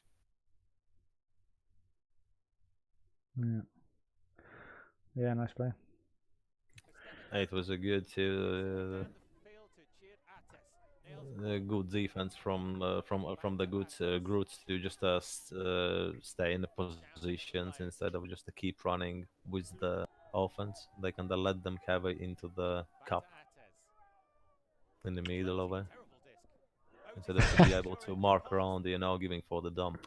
Yeah, that was good. They just shut them down into the line and then didn't let the options.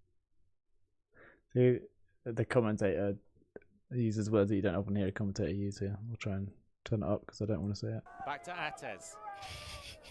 Floating, terrible disc. Otison's make sure it's so brutal. floating. Yeah, and you can see what he's trying to do. Like because he's faked out the guy a little bit there. Now he's got the big inside channel. So then he's trying to use the inside channel to hit the around. There's a name for that throw, like an Oyo or something, because it's outside and inside out. It went slightly over too far from him. F's in the chat. Good awareness. Artisans, he's quick as well. Then I wouldn't say the throw had that big execution error as a good job from Artisans just to read it and get his hand on it. Yeah, I think he had to be there, didn't he? It's a good read. A bit of a strange disc. So is this zone? Yeah. It is zone. Back to Sirele again. Up the line to Happiness. Not got very many options. Hey Lewis. Blade Welcome back. throw back to Sirele. Goes inside. Or Louis. Let me know which you prefer. Goes forward. Abeltinch. Kublitska. Inside shot, but it's picked off. Oh, is that not in? No. Oh my lord.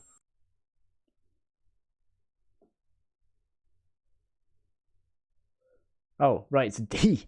Right, okay. That was way off. I was confused. I was like, does he realise that's a D? Yeah, I got distracted by chat and then I was like, oh. Didn't tell it in. I mean, it looks like a guy scoring if you just see that bit. But yeah.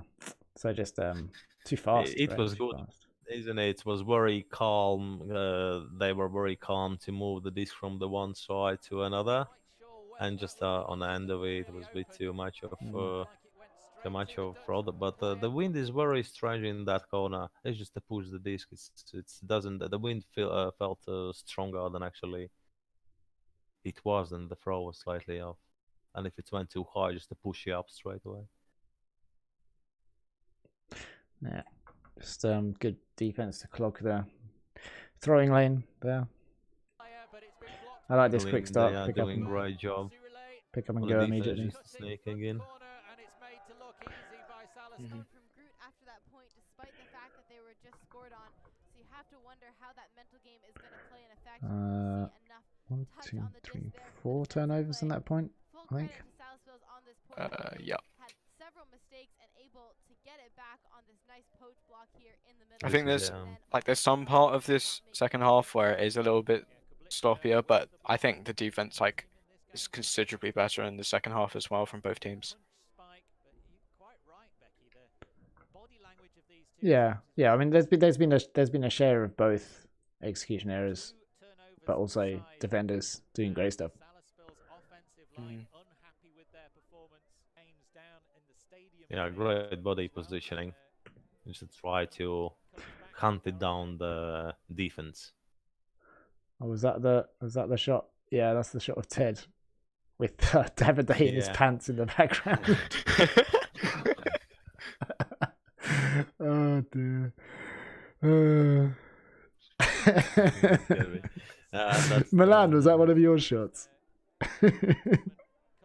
It's Davide in a pants, isn't it? Yeah. Ted in the foreground, EUF treasurer. Ted was here last on Wednesday. Daviday in his pants. Yeah. I mean, you're gonna celebrate. You're gonna celebrate in your pants, right?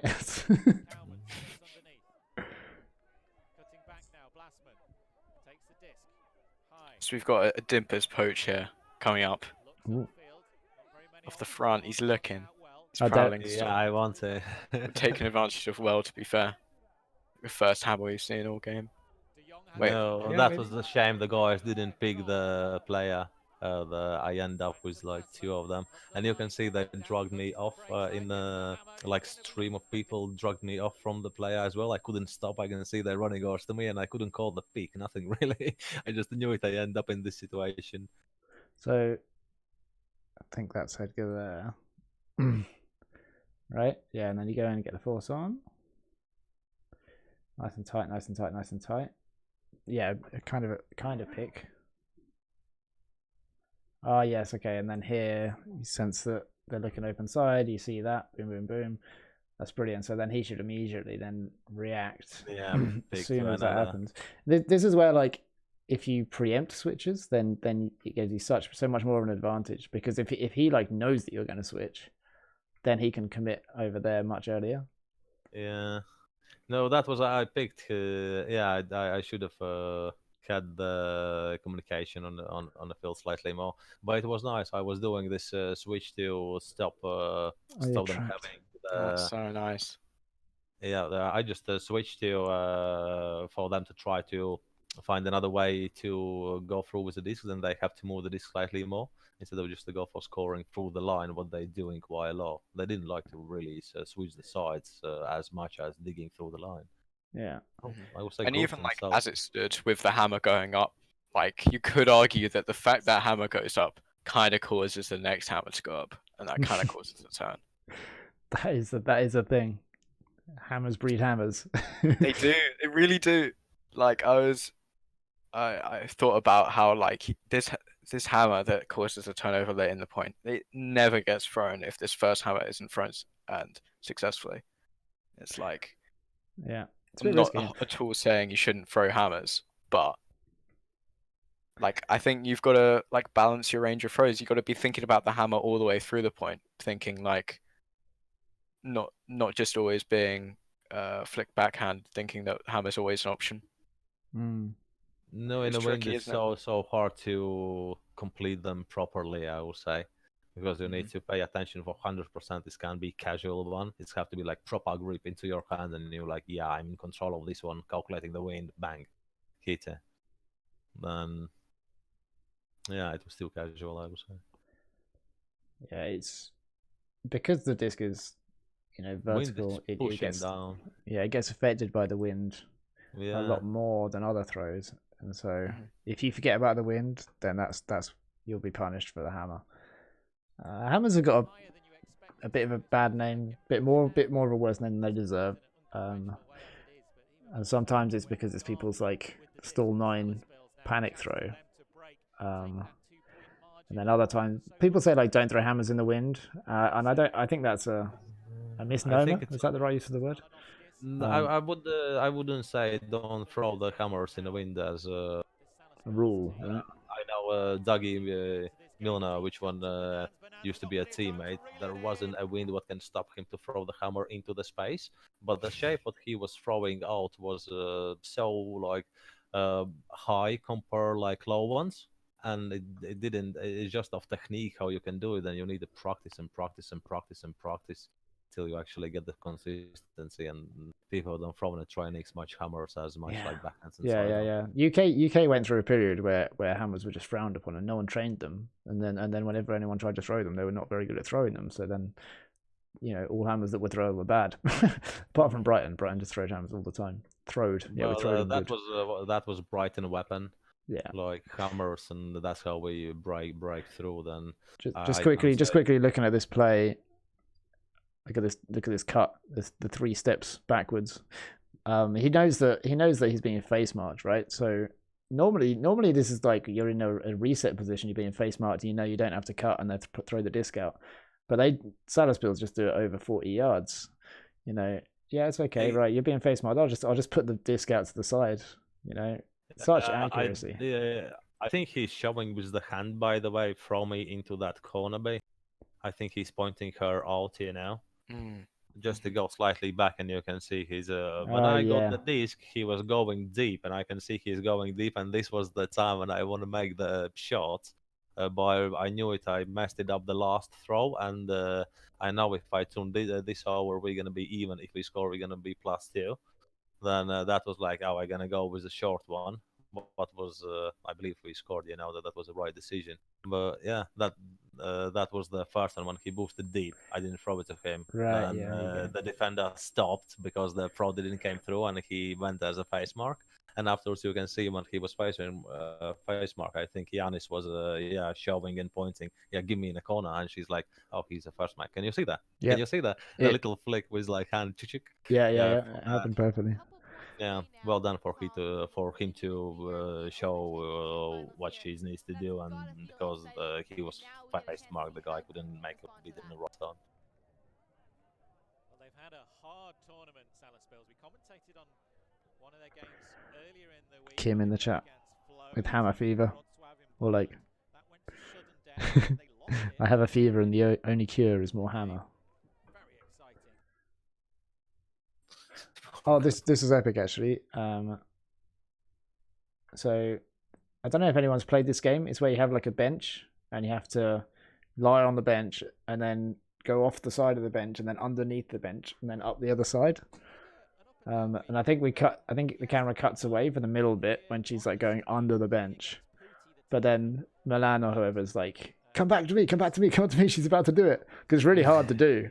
Yeah, without touching the floor, and then she gets back on the bench after going round, and the crowd go wild. Like, they probably celebrate more for that than anything in the game. Just see all their arms go up at the same time. Hooray! Hooray! Brilliant.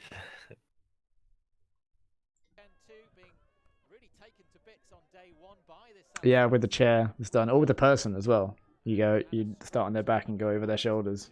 And then through the legs and up onto the back again. Fun little games. Physical challenges. With Salaspils in the driving seat right now. Minard. For Grut. Bohm cuts. Big fake. Lola Dams available. Her first mistake of the game from Lola Dams. She really has just an execution error on the catch. Yeah, she clapped catch it too early. I think literally one of the first mistakes that Lola's made in this game. Oh my god.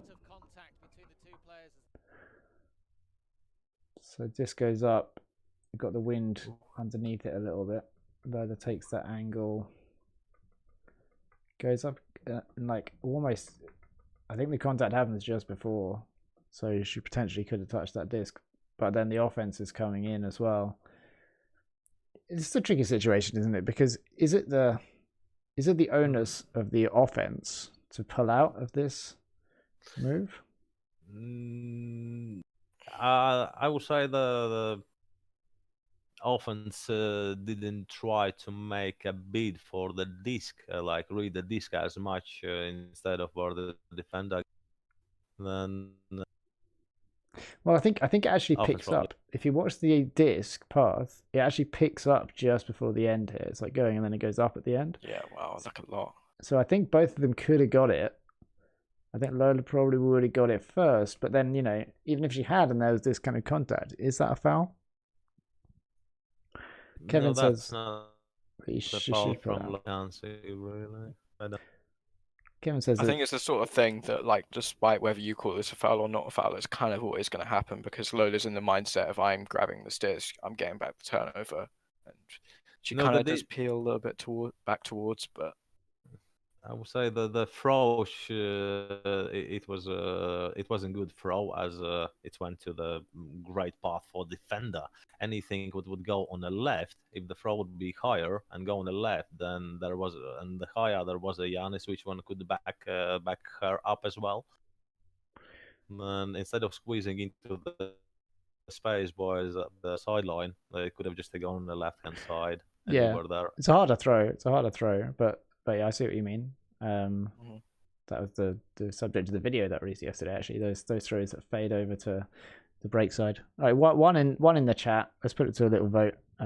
One in the chat if you think it's Lola down fouling. So if you think defense fouling. 2 if you think it's Salaspils committing the foul. Sorry, I don't know the name. And 3 if you think it's like offsetting fouls. And then if you want to put 4 and put something else as well, I'll hear it. Ned Garvey says the defender still has a responsibility to know where they're going. I could see it being called as a foul, but she isn't aware of where she's going. Yeah, so saying Lola down is not looking up there. yeah, I kind of agree with that from Nerd. It is difficult though. And I think the offense play a change of direction as well to go and attack the disc, so they kind of both changing direction to go towards each other. It felt more the offense didn't try to go for disc, you know. I mean, it try missing out of idea of. I think she just braces for impact a little bit earlier. Like the disc picks up just there, and at that point, they're ready to kind of go up. Lola have body positions on this side. Then it's say all rise for her to make the speed, and it's as clean as she could do. Yeah. Well. Yeah, I don't know. We got another angle, but it won't really tell us anything different. So 213311. So chat's pretty split about this. Not many votes in the chat. Maybe everyone's just enjoying watching from a distance. I'm struggling to see the argument of Salaspils foul. I think offsetting and I can see the argument of Salaspils foul. It's like they're changing direction to go towards the disc, and the defense is committing to a line, and so they know that the defense is going to be there, right? And so then by changing direction, continue to change direction, then that means that they're responsible for the contact. I would probably say it's like offsetting fouls, and it's unfortunate the disc bobbled up at that time. Even if it didn't, though, it probably still would have been some heavy contact. Oh, I missed this turn. What happened? Is it just an execution error? Yeah, it's just yeah, it's just another drop. And then quick picking up the disc to get it moving. It was good for the Melders to stopping cut from deep, coming under. That was like continuation for them. He was active all that time they got the disc. On Salaspils defense. Yeah, Melders who got in the green boots. Yeah. I'm watching him. You can see he's doing some good work. You can see he's doing like stopping, going under. It was all attention for him to go deep. Yeah. So the D, well, yeah. He stops 2 cuts and that. He stops that. And afterwards they have to.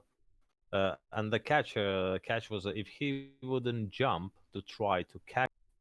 I believe he would be able to catch without any problems with a clap catch because he jumped by himself, Yeah, he maybe. Didn't need to jump, he just needed to clap catch. Yeah. I like to jump on a catch. I don't know. Yeah. It shouldn't affect it too much. Drops happen. That's felt. But remember, there's a wind as well, and the disc was kept moving up and down. Also, how you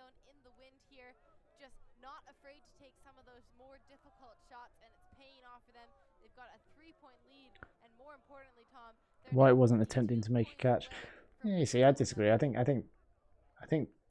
the disc was coming down to towards both of them, and then it picked up in the wind.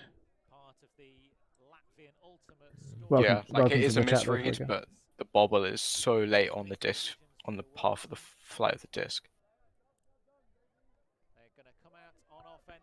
The breeze This was blustering. important Disc point, bouncing. just to run away. Oh, is it game to 14? Gets the play. No, it's again to 15, but this was a 10-10. Ah, right, yeah. Yeah, that was this was the part when actually they never managed to catch up from it. And spoilers. It's good that it was poignant that it was a scuba. Then after hearing that Salaspils throws dozen scubas every game. Yeah, scoobers is one of the easy, casual throws for them. One of the standard. There's nothing new with the scoobers. Okay, so outward turn, right? Outward turn, outward initial pivot, right? But quite a soft one because it's like then inward pivot, yeah. And this is the kind of like stance that I think players should almost rest. Do I think that? I'm not sure. I'm in two minds at the moment, but this is like what I'm starting to think more and more about, is like pointing towards this, yeah, which is like this area here, yeah, and that's got to be the most deadly. Then like standing, if she was standing just foot here and then other foot here with the pointing outwards, then yeah, you can still throw the flick over here, maybe even over here. But by stepping in like that, you can throw anything anywhere on the field. I can see she wanted to side arm. She made the fake as defender committed for that side. And if a defender would make the layout, that would be D block. Then what she did, she faked the side arm and want to go for inside backhand, but he changed direction already to boost it deep, and it's like she stopped with the option what she was looking for. Yeah. And the fake could make sense, and it's perfectly well placed. Like if it was like an auto fake, I wouldn't like it. If there's no one there. But yeah, you've got yeah. this player here that you're communicating with, and you've got the force that getting to commit, and then threatening here. He should change and come under into this space here. That's what Lola wants. He should come under, exactly. Yeah, instead of going deep, he should have just come under and help her out to get that throw. Yeah, that's all space, and he's the only one who's free over that side. It's not really helping her out. Like if he comes under here, then Lola makes this pass, and then you can then carry Lola on the right hand side. Yeah, Lola then runs that way. It's not even Lola. You can see up on the field. That side would be the break. It would go through the break straight away. There's the two. Yeah, exactly. Then on the right hand side, you can see two Grut players where would be continuation. Yeah, straight away over there. Yeah, by that point you don't really know what's going on. But Continuation. But like that's how she could cash in on this sidearm fake. Yeah, the sidearm fake's got the mark committing. If she can then throw and go with the backhand through the middle of the space here, then it opens up the entire field. Yeah, you're right. Tatenda asks, what would you suggest her stance be if she was a lefty in this position? If you catch this here and you're a lefty, how are you gonna look? Just Matsuno style, right? So like this foot position with the lefty. 2, 3, 4, 5. I'm trying to get my head around it. Would you spin would you push the left foot back a bit to sort of face the field more and less towards the sideline, maybe?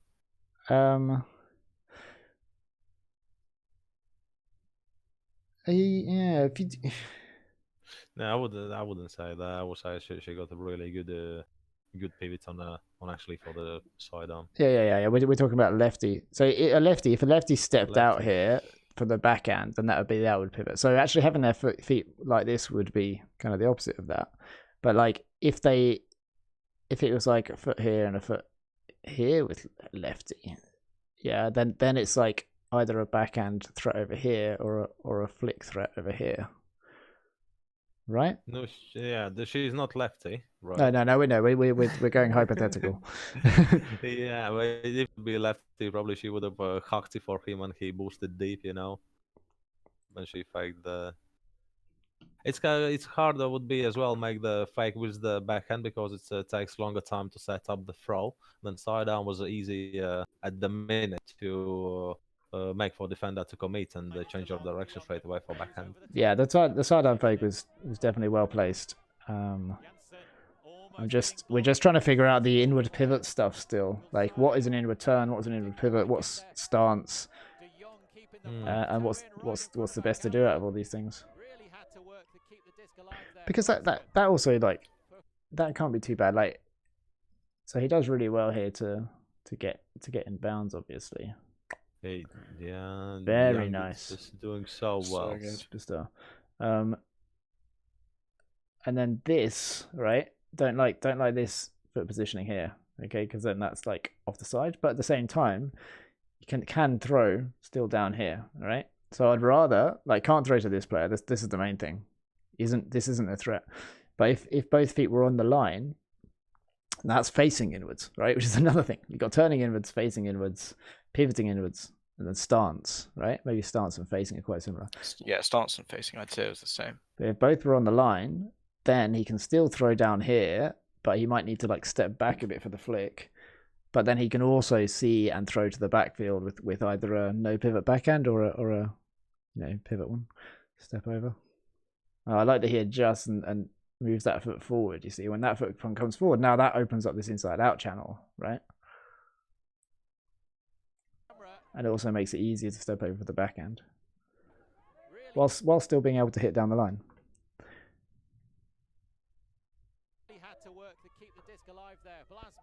We're differentiating between inward pivot and inward turning because of a YouTube video I uploaded about Matsuno's crossfield flick huck, and I say in the video that he turns inwards, and he actually turns outwards, but then he kind of he pivots inwards, and people were saying it was an outward pivot, so okay. That's why it's kind of in my mind. Felix, can you go back for the situation where the Grut had the turnover? Yeah.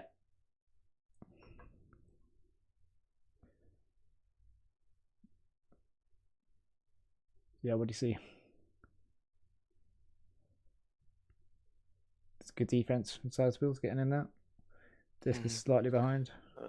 It was behind. Yeah, it was short. Should have been more into the end zone.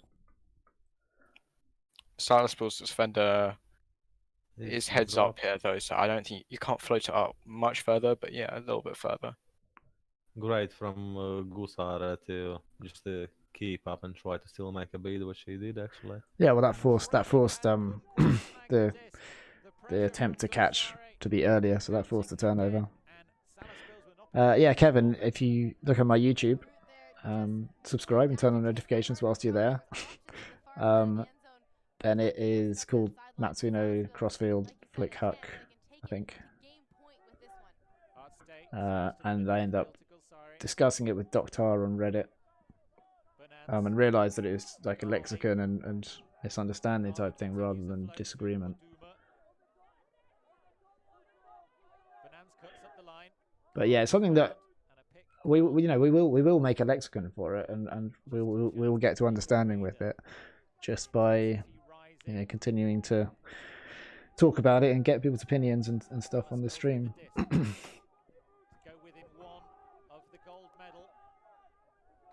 I'm coming up to, we're 10 minutes away from 2 hours on the stream, and well, I won't tell you how many points are left in the game because it'll give away. But we will finish the game. Ah, so close. So close. Oh. It's that same tight space, isn't it? That same corner. I think it's a ground strip here, potentially. I think the shoulder might the elbow might jolt this disc Yeah, out of his hands. Yeah, definitely. Yeah, and so he should have Pops out. raised his hands up and try to get all the hit for the chest instead of leaving for the hands. Where would his elbows go? Yeah, it's like Straight, just to try to raise your hands up. yeah. Straight up. After a clap catch, go straight up instead of try to land on his hands onto. Yeah, it'd still be quite hard. Yeah, When I was definitely. at cut camp, I asked about they were talking about layouts, and I asked about how would it be different if you were doing a clap catch layout, and they advocated for almost never doing a clap catch layout, and that they said that the opportunity for the ground trip is so high that the clap catch layout isn't great. They said like if you're on beach, maybe, or if it was in super windy conditions where the clap catch increases like catch percentage by a real lot, then it's more viable.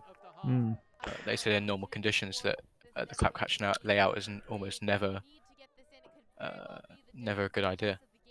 Well, I don't know. I kind of disagree with. Yeah, I disagree. I really like clap catches, and I know a player, Jack Lola, who played with us for many years, and all he did was lay out clap catches all over the field all the time. So it can work. So that in initial. This situation, sorry, go on. Yeah, in this situation, what we've seen with the clap catch by the sideline, that was the right way to do it, as you want to get your both hands under that low to make sure the one hand is under instead of kind of snapping off, because the wind is there and moves and the disc still moves up and down. Then clap catch was, I would say, here like 99% clap catch right. You said clap catch 99% of the time. Yeah, and then it should be most of the when you can do the clap catch, especially outdoors and where is a wind. Then in the windy conditions, as discs moves up and down, clap catch will give you that margin to make a mistake of catch instead of going with a one hand and try to get the rim in a specific place. Yeah, clap catch is safer. It gives you margin for error, especially like when there's wind and stuff bobbing the disc up and down. Exactly. Oh man, look at that. That's insane. Let's play this through at full speed. This is what we were talked about. If you put anywhere on the left hand side, there's pretty much no chance for defender to get there. Yeah. What a read! What athleticism he's showing by catching and landing down. Wow. Baston. Cosmo, right? That's Cosmo in the chat, right? Mm-hmm.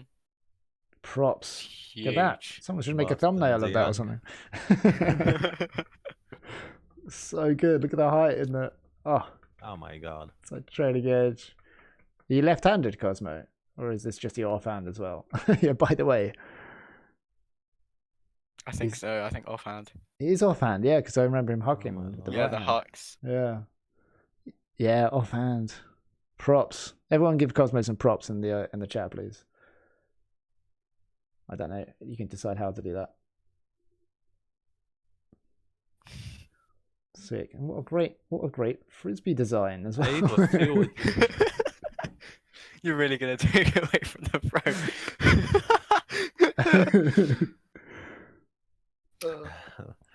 Does he fake behind the more head? jumping with the two legs instead of one? Look at that. The force isn't tricked by this. Unfazed. Yeah, it is like a 2-footer takeoff. Yeah. It's like boom boom. Look at the Salaspils defender after he makes the catch. Wonder if he's on his angle. Wasn't happy at all. It wasn't his player, by the way. He pushed it off. Yeah, because it was someone else. Yeah. And he's like, oh my god, who was it? He was upset so much. But yeah, what a trust, and he was showing. It's because he reads it really well, which is really hard. Like this angle, and you see the disc go like this, and he asked for it. Yeah, I can see he asked for hand up. Now it's like, I'm there, man. Anything what you put over there, it's mine. Yeah, the offense does ask for it, but the defense reads it really early and quick, and then he's like looks up to find it, finds it, Yeah, but then he stops for a second. But then it's like, you're never because you're never gonna get that. he probably thought he's gonna go out of the pitch, and behind just doing the magic. Oh, and then the 1,000-mile stare afterwards. What a machine, eh? I love the behind the head fake.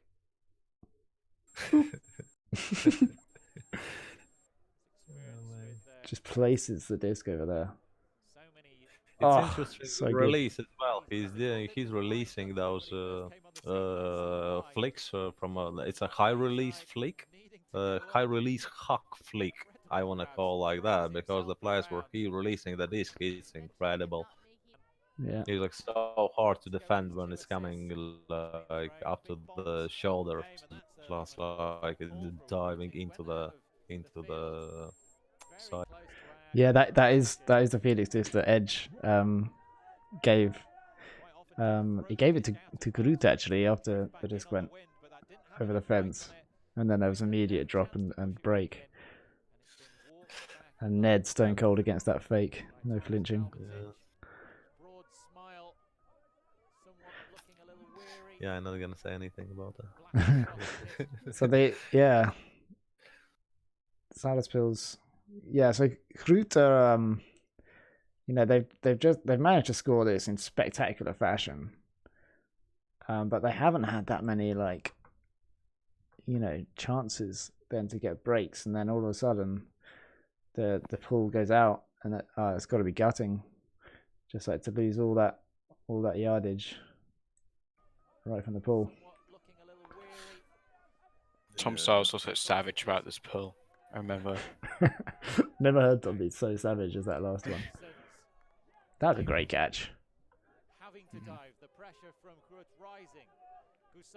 I bet we rewind it and find that he was in the end zone as well, or something like that. No, Artisans never giving up. He goes till that doesn't matter, and people just believe in him so much, and he gets used to that. Then it's like for him to commit, he's committing it. Then it's easy to throw it to him. And at this stage, like the legs he has at this stage of the match is just insane as well. Like, doesn't look at all different to what he looked like first point in the game. It's absolutely rapid. Stamina, really, really insane. He's training every morning. Then, if you wake up and do some fitness, that's what is end up, you know. Well, it's That's more all than that. practice and hard work what the guys do. No, it's like what I try to say, the work ethic what they putting into it, it pays back.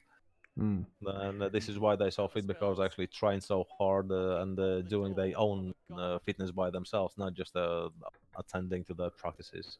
So Otterson's, I think, with the sunglasses,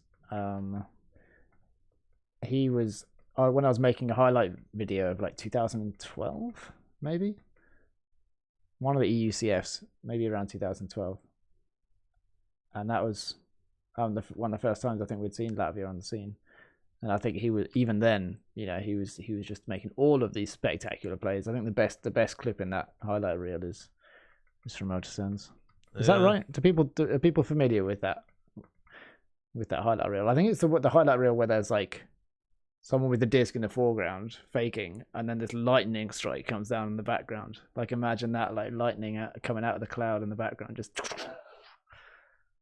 That's an insane highlight reel. I love this catch. He has to launch forward. I mean, against any other team, then this is a layout D, an amazing one at that. And then against Salaspils, it's like not quite there. Yeah. What can you do? About the Artisans was the dominating for the years, and he how to say Latvian best player. But afterwards, the youngsters kicked in. Now they're kind of having the battle and share who is the best one. Oh, really? Then there say there's a player which one is missing, Johnny Sarlovskis. That's one of the high level guys who I would say born ultimate player. It's just so natural for him to play. Then so tall, flexible, can throw everywhere.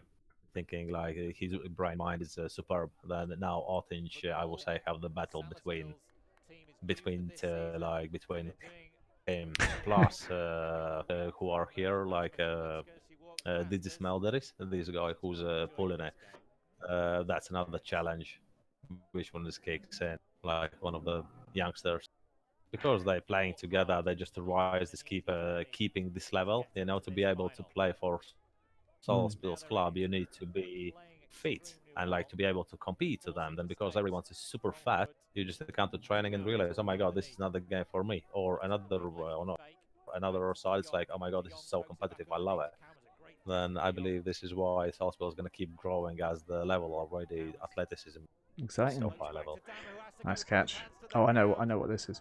So Bradley Davison with the infallible. Well, I mean, that's a bit much.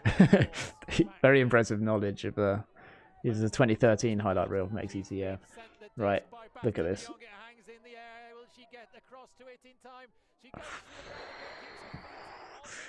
That's crazy, isn't it? All right. At what point do we get the chat to vote whether this is in or out? Before we discuss it. Yeah. But like, how many replays? How many different angles should I show the chat before, and how slow? Right. Let's do a little bit of frame by frame here. Okay. All right. That's one angle. Let's get the other angles and we'll do them at that speed. Okay. A bit faster than that bit. This is the same angle, isn't it? But like, you can't watch this too many times. I've seen it. Oh, well, I'll just play this. I'm gonna wait for people to whatever. Yeah. Show the cameras, and I can tell you my opinion. But yes, yeah. You wait for the chat.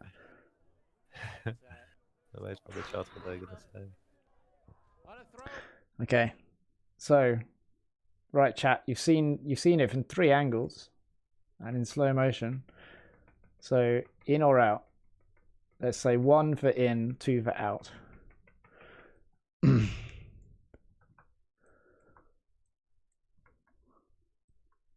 1 for in, 2 for out. Let's get some votes. 1, 2, 3, 4, 5 for in. Woo. AJ says the toe just about gets down.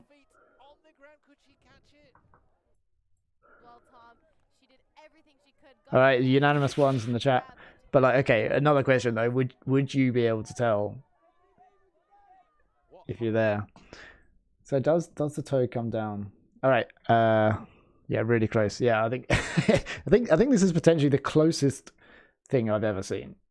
Like, it was insane to see in a live. It was insane, mate. Yeah, this is your view. There's kind of 2 questions as well. Is it still down when she has it, and does it make it back down before she lands? Because it's like, is that it? Is it touching the blade of grass on that frame and not on that one? Is the disc touching the grass on that frame?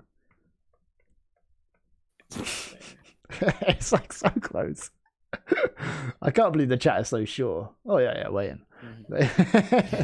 No, I can literally remember this as it's happened next to me, and I can see the situation, and I was surprised she making another beat with another leg, and I was like, what? Yeah, because what you see is the left leg, right? No, I can see left leg and I can see the right leg as well, by the way, but I was surprised she tried to still make a beat for it, you know what I mean? I thought when she raised the right leg up, that would be end of the story, but I can see still with the corner eyes like, oh my god, the right leg is still like coming down. But the grass beat where the boot touches the grass, it was on a line already instead of being inside, and I felt like, oh my god, should I call it? You know what I mean? This is one of the situations when it was on the line, it wasn't into the pitch when the disc, when her foot went down. Then when the boot touched the grass, it was on a wide bit instead of the green bit. But for me to call it was like, oh my god, I don't want to even call this one. I want to, this is amazing beat. I should have leave it. It would be another game. So I was, oh, why have I just have it? You know what I mean? But the sideline, as you can see, the people from that, it's like, was it in, was it out? And one of the guys kind of tried to raise the hands up and like didn't rise it till the end. Then that was from the fight. I Yeah, this guy. didn't react, But that was nuts, yeah, amazing. I like his reaction. It's She like, was yeah, it could be in. like, was it? What was it? But He's yeah, like, as I'm ooh. saying, It's crazy, isn't it? And then he's like, Man. I have no idea. It's like, you sat right there seeing with your eyes, and anybody could be sat right there seeing this unfold in front of your eyes when you've got 100% concentration, and you still just don't know. It's just like, it could be. I'm not 100% sure on whether the And this foot was- is initially up if the foot comes down before in time, or if the foot comes down the line. Like, there's 3 things I don't know about this Yeah, catch. exactly. It's just insane. So I think something that I think all Ultimate players should be familiar with is like the logic in discussions when it comes to stuff like this. So what I would say, Lola's knowledge here is best about, and maybe only about, whether her foot was down before or after she caught it, so whether her foot was the first point of contact or whether she had the foot down when she caught the disc. Like, Lola knows that because she has this coming into her hand, she can feel her toe on the floor, right? If you have that really, really good proprioception, then that's what you know. Okay, and what you don't know is whether your foot is in or out. Okay, and now what everyone apart from Lola knows is whether the ground contact is in or out, but what they don't know anywhere near as well as Lola is whether the disc is in her hand at the same time her foot's on the ground, or whether her foot hit the ground before with the first point of contact. So I think what's important is that you say what you know best about. And so if Lola had said, like, what I'd love these discussions to be like was Lola to stand up and say, my foot was definitely down when I got hold of the disc, but I don't know if it was in or out, and then for the other people to be like, okay, well, we can tell you whether your foot was inside the line or outside. I was ready for the before I made the call. I knew it, like, oh my god, that could be a video replay. And when I pointed out, I knew it. Oh, we probably should call the video. Yeah, But So when LTTV are filming, we've got that was. monitors on the sideline. That's Young in the chat is saying that Lola did not have any opinion on this call. Like, she just didn't know if she had it, and it's that close. I can imagine why. Yeah. I mean, you can know that you don't know. If you know that you don't know, then you know it's really, really close. But like, guaranteed she wouldn't know if she's in or out. But she might have an idea about whether her foot was down or not. Yeah. I can tell you guys. Hey, got a subscriber. GLP Paddleton, thank you very much for subscribing. You get that little jingle. That jingle, by the way, the history of that jingle is it's an old school Whammo Frisbee advert, like one of the first adverts for Frisbee. Yeah, she only knew she caught it. Yeah. Well, I love that play exists because it's so close and just shows like what is what is possible with athleticism and ultimate Frisbee, and how players can discuss things and come to conclusions. The conclusions aren't necessarily always going to be right, but then that's part of the sacrifice we make for having self-refereed sport. But there was a lot of respect between all the players there, and that's the important thing. So here's the turnover that we missed. Yeah, uncharacteristic. Yes, and Kevin, I think what you mean is the disc never lies, right? So Salaspils get the point in the end. Mm-hmm. Sure, get the point. Oh, sorry. No, Yeah, I would argue. get the point in the end. You would argue this is a big. But yeah, I'm happy. You know, I would be more than happy the Lola the point instead of giving like that. Argue about it for weeks to come. This is nice from That actually like inspired me to make a down the line, to make one to get back into making analysis videos, because that was so close looking at that. All right, we got Rue. We get a Rue alert in the chat. Nice. That's it. That was the final point.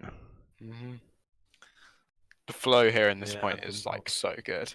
Like the disc barely ever stops. It just looks like an absolute warpath from Salaspils. It's everyone's taking the first option. Yeah, Doing really well to keep the disc moving. Yeah, critical things being people getting free. Yeah, people getting free there, and then getting free down here. Look at that throw as well. That's a nice throw. I think she's unmarked. There's been a blown coverage. There's been blown coverage. Yeah, two root players come down over here, and so then she's unmarked. Yeah. So then the disc advances further up, and then she's got no marker, and so then she can throw another continuation. Now the defender's on, but up the line. It is kind of zone, is it? No, I think it's. Is it zoned? Yeah, it is. No, I think it's just blowing coverage. Look how tight this guy's marking down here. That's 1-to-1 if I've ever seen it. I think in the beginning, if you go from the beginning, you can see it's like more zony in the middle. I mean, it could be.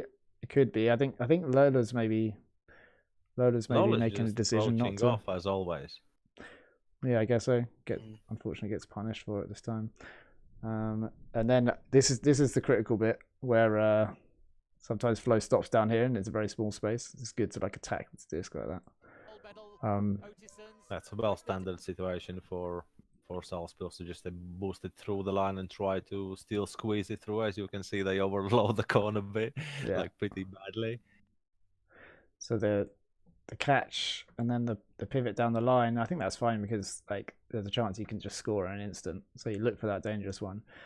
And then he steps over here. It'd be tempting, especially at this point in the game where if you score it, you win the gold medal. It'd be tempting to stay looking in the end zone here, right? And try and wait for something to develop. But instead, there's an isolated. The guy with the blue cap is like isolated here. He comes back, but he could just easily make that cut, jab into the front corner. Yeah, he could try. Yeah, so it'd be tempting to look at that. But Oddsons dumps it back immediately.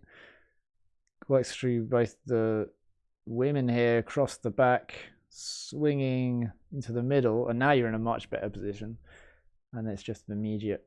No, as well for the Belka, that was he had the face mark on the end zone.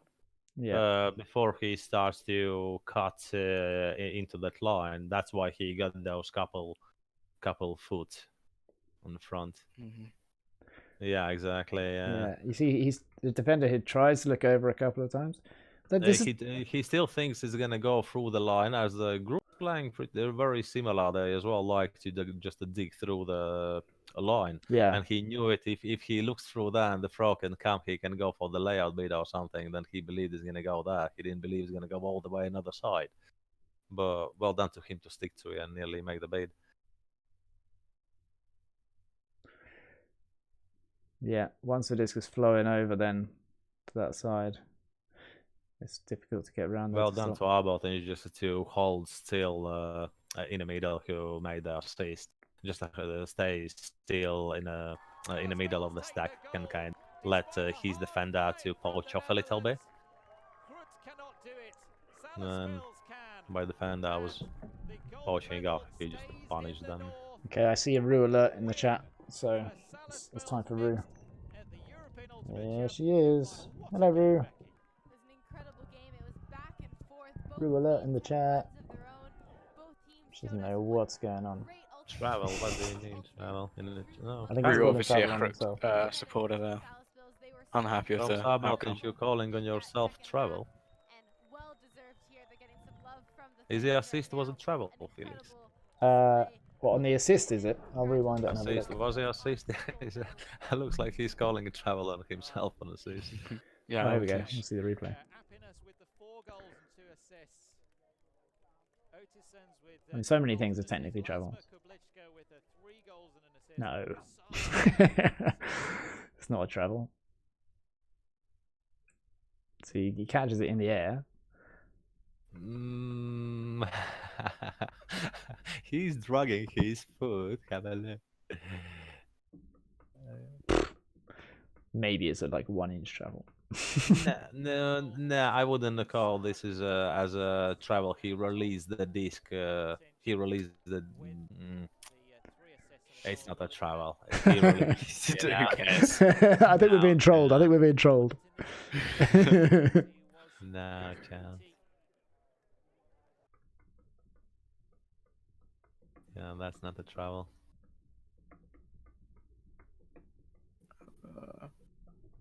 Yeah. Like I said, it's like 1 or 2 inches. No, this travel didn't affect. Yeah, no, it definitely shouldn't be anything, called. so, Definitely no, shouldn't be those- called. This is not. I wouldn't call as a travel as much. No, definitely not. Is he? Did he pivot it out? Right? Did he pivot it out? Go back a bit. Yeah, I think you're right, Ravi. I think he was just looking for attention, getting us to rewind his throw. Damn it, we've been trolled, I think, in both halves of this game. Spend a moment wrapping up the tournament as a whole, Becky. Your first time at a European Ultimate Championship final. The experience from your point of view. Cool. Okay, rounding up thoughts. Yeah, there you go. Yeah, nice one. Latvia made a history. It was amazing to be part of it. Great job. Still a lot improvement to be made for Salaspils and for Grut, and they are so young team. Then, oh my God, the future is there for sure. Yeah, I think Tom Stahl said that the average age of this team is still only 20 and a half. Which is just nuts. There were so many epic plays in this game.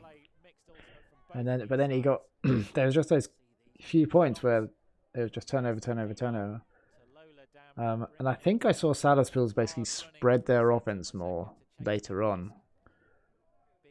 Like there was quite a few points where I was like, oh, it's quite good shape, you know. A lot of that was because they were completing, you know, passes on very early stall counts. But I think, you know, that they use the whole field, work more through the middle instead of through sideline. As far as they get to the sideline, they just want to dig it through and just finish it off the point through that side. Then quite a lot of times you can see they kept working back into the middle. That was nice to see, and that's definitely something what they should do.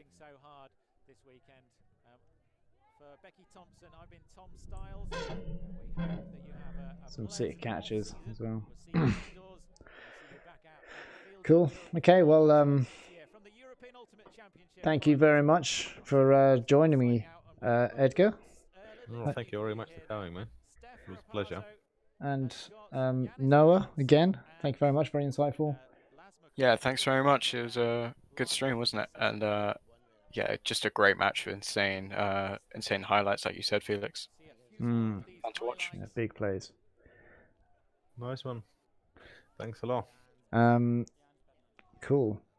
Yeah, I've been thinking about what people said as well, about the possibility of maybe having like a Patreon thing with early access. I think early access could be the way to go. You know, patrons get early access to videos, maybe like a week before the video comes out, because like I always want to do these live streams and create videos for free. Yeah, I want, you know, in 2 years' time, I want anyone anywhere in the world, regardless of their finances, to be able to kind of access the videos that you know we're making now and that I make for YouTube. You know, the more kind of in-depth analysis things. And so, yeah, I asked the chat last week, and there were some good suggestions about early access type stuff. And then, you know, patrons can donate an amount of their choosing every month. So those are really good ideas. If you have any if you have any more ideas about that, then email me, felix@felixultimate.com. Also, if you're a Hex or Flex coach and you don't know what the Hive is, then get in touch as well on that email address. The Hive are a group of Hex and Flex coaches connected together from all around the world. So that's a really exciting group. If you are coaching Hex or Flex or intend to very soon, then yeah, get in touch about that. Stay tuned for developments on Felix Ultimate, how to become a patron and stuff in time. Thank you very much to all the players that took part in the chat. Thank you to everyone else being in the chat, all the familiar faces. It's really great to kind of like see everybody a couple of times a week. We will be back on on Wednesday, and I don't want to confirm like 100% what game we're looking at, but if I just check my notes, looks like Wednesday Florian might be joining, and there's a possibility we'll look at Ring versus Machine from 2018 USA Club Nationals. That seems to be the highest voted at the moment on the poll on YouTube. If you want to see the games that we're choosing between, then go to my YouTube page on the community tab. Then there's the options that you can select.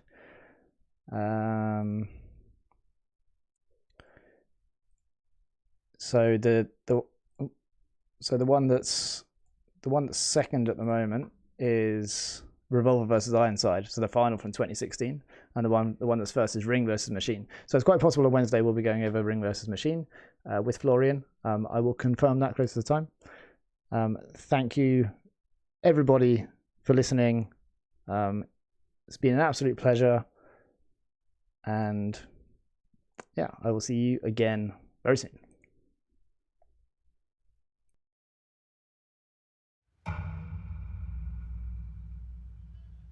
Oh yeah. Good. Yes, you're good. Yeah. Oh yeah.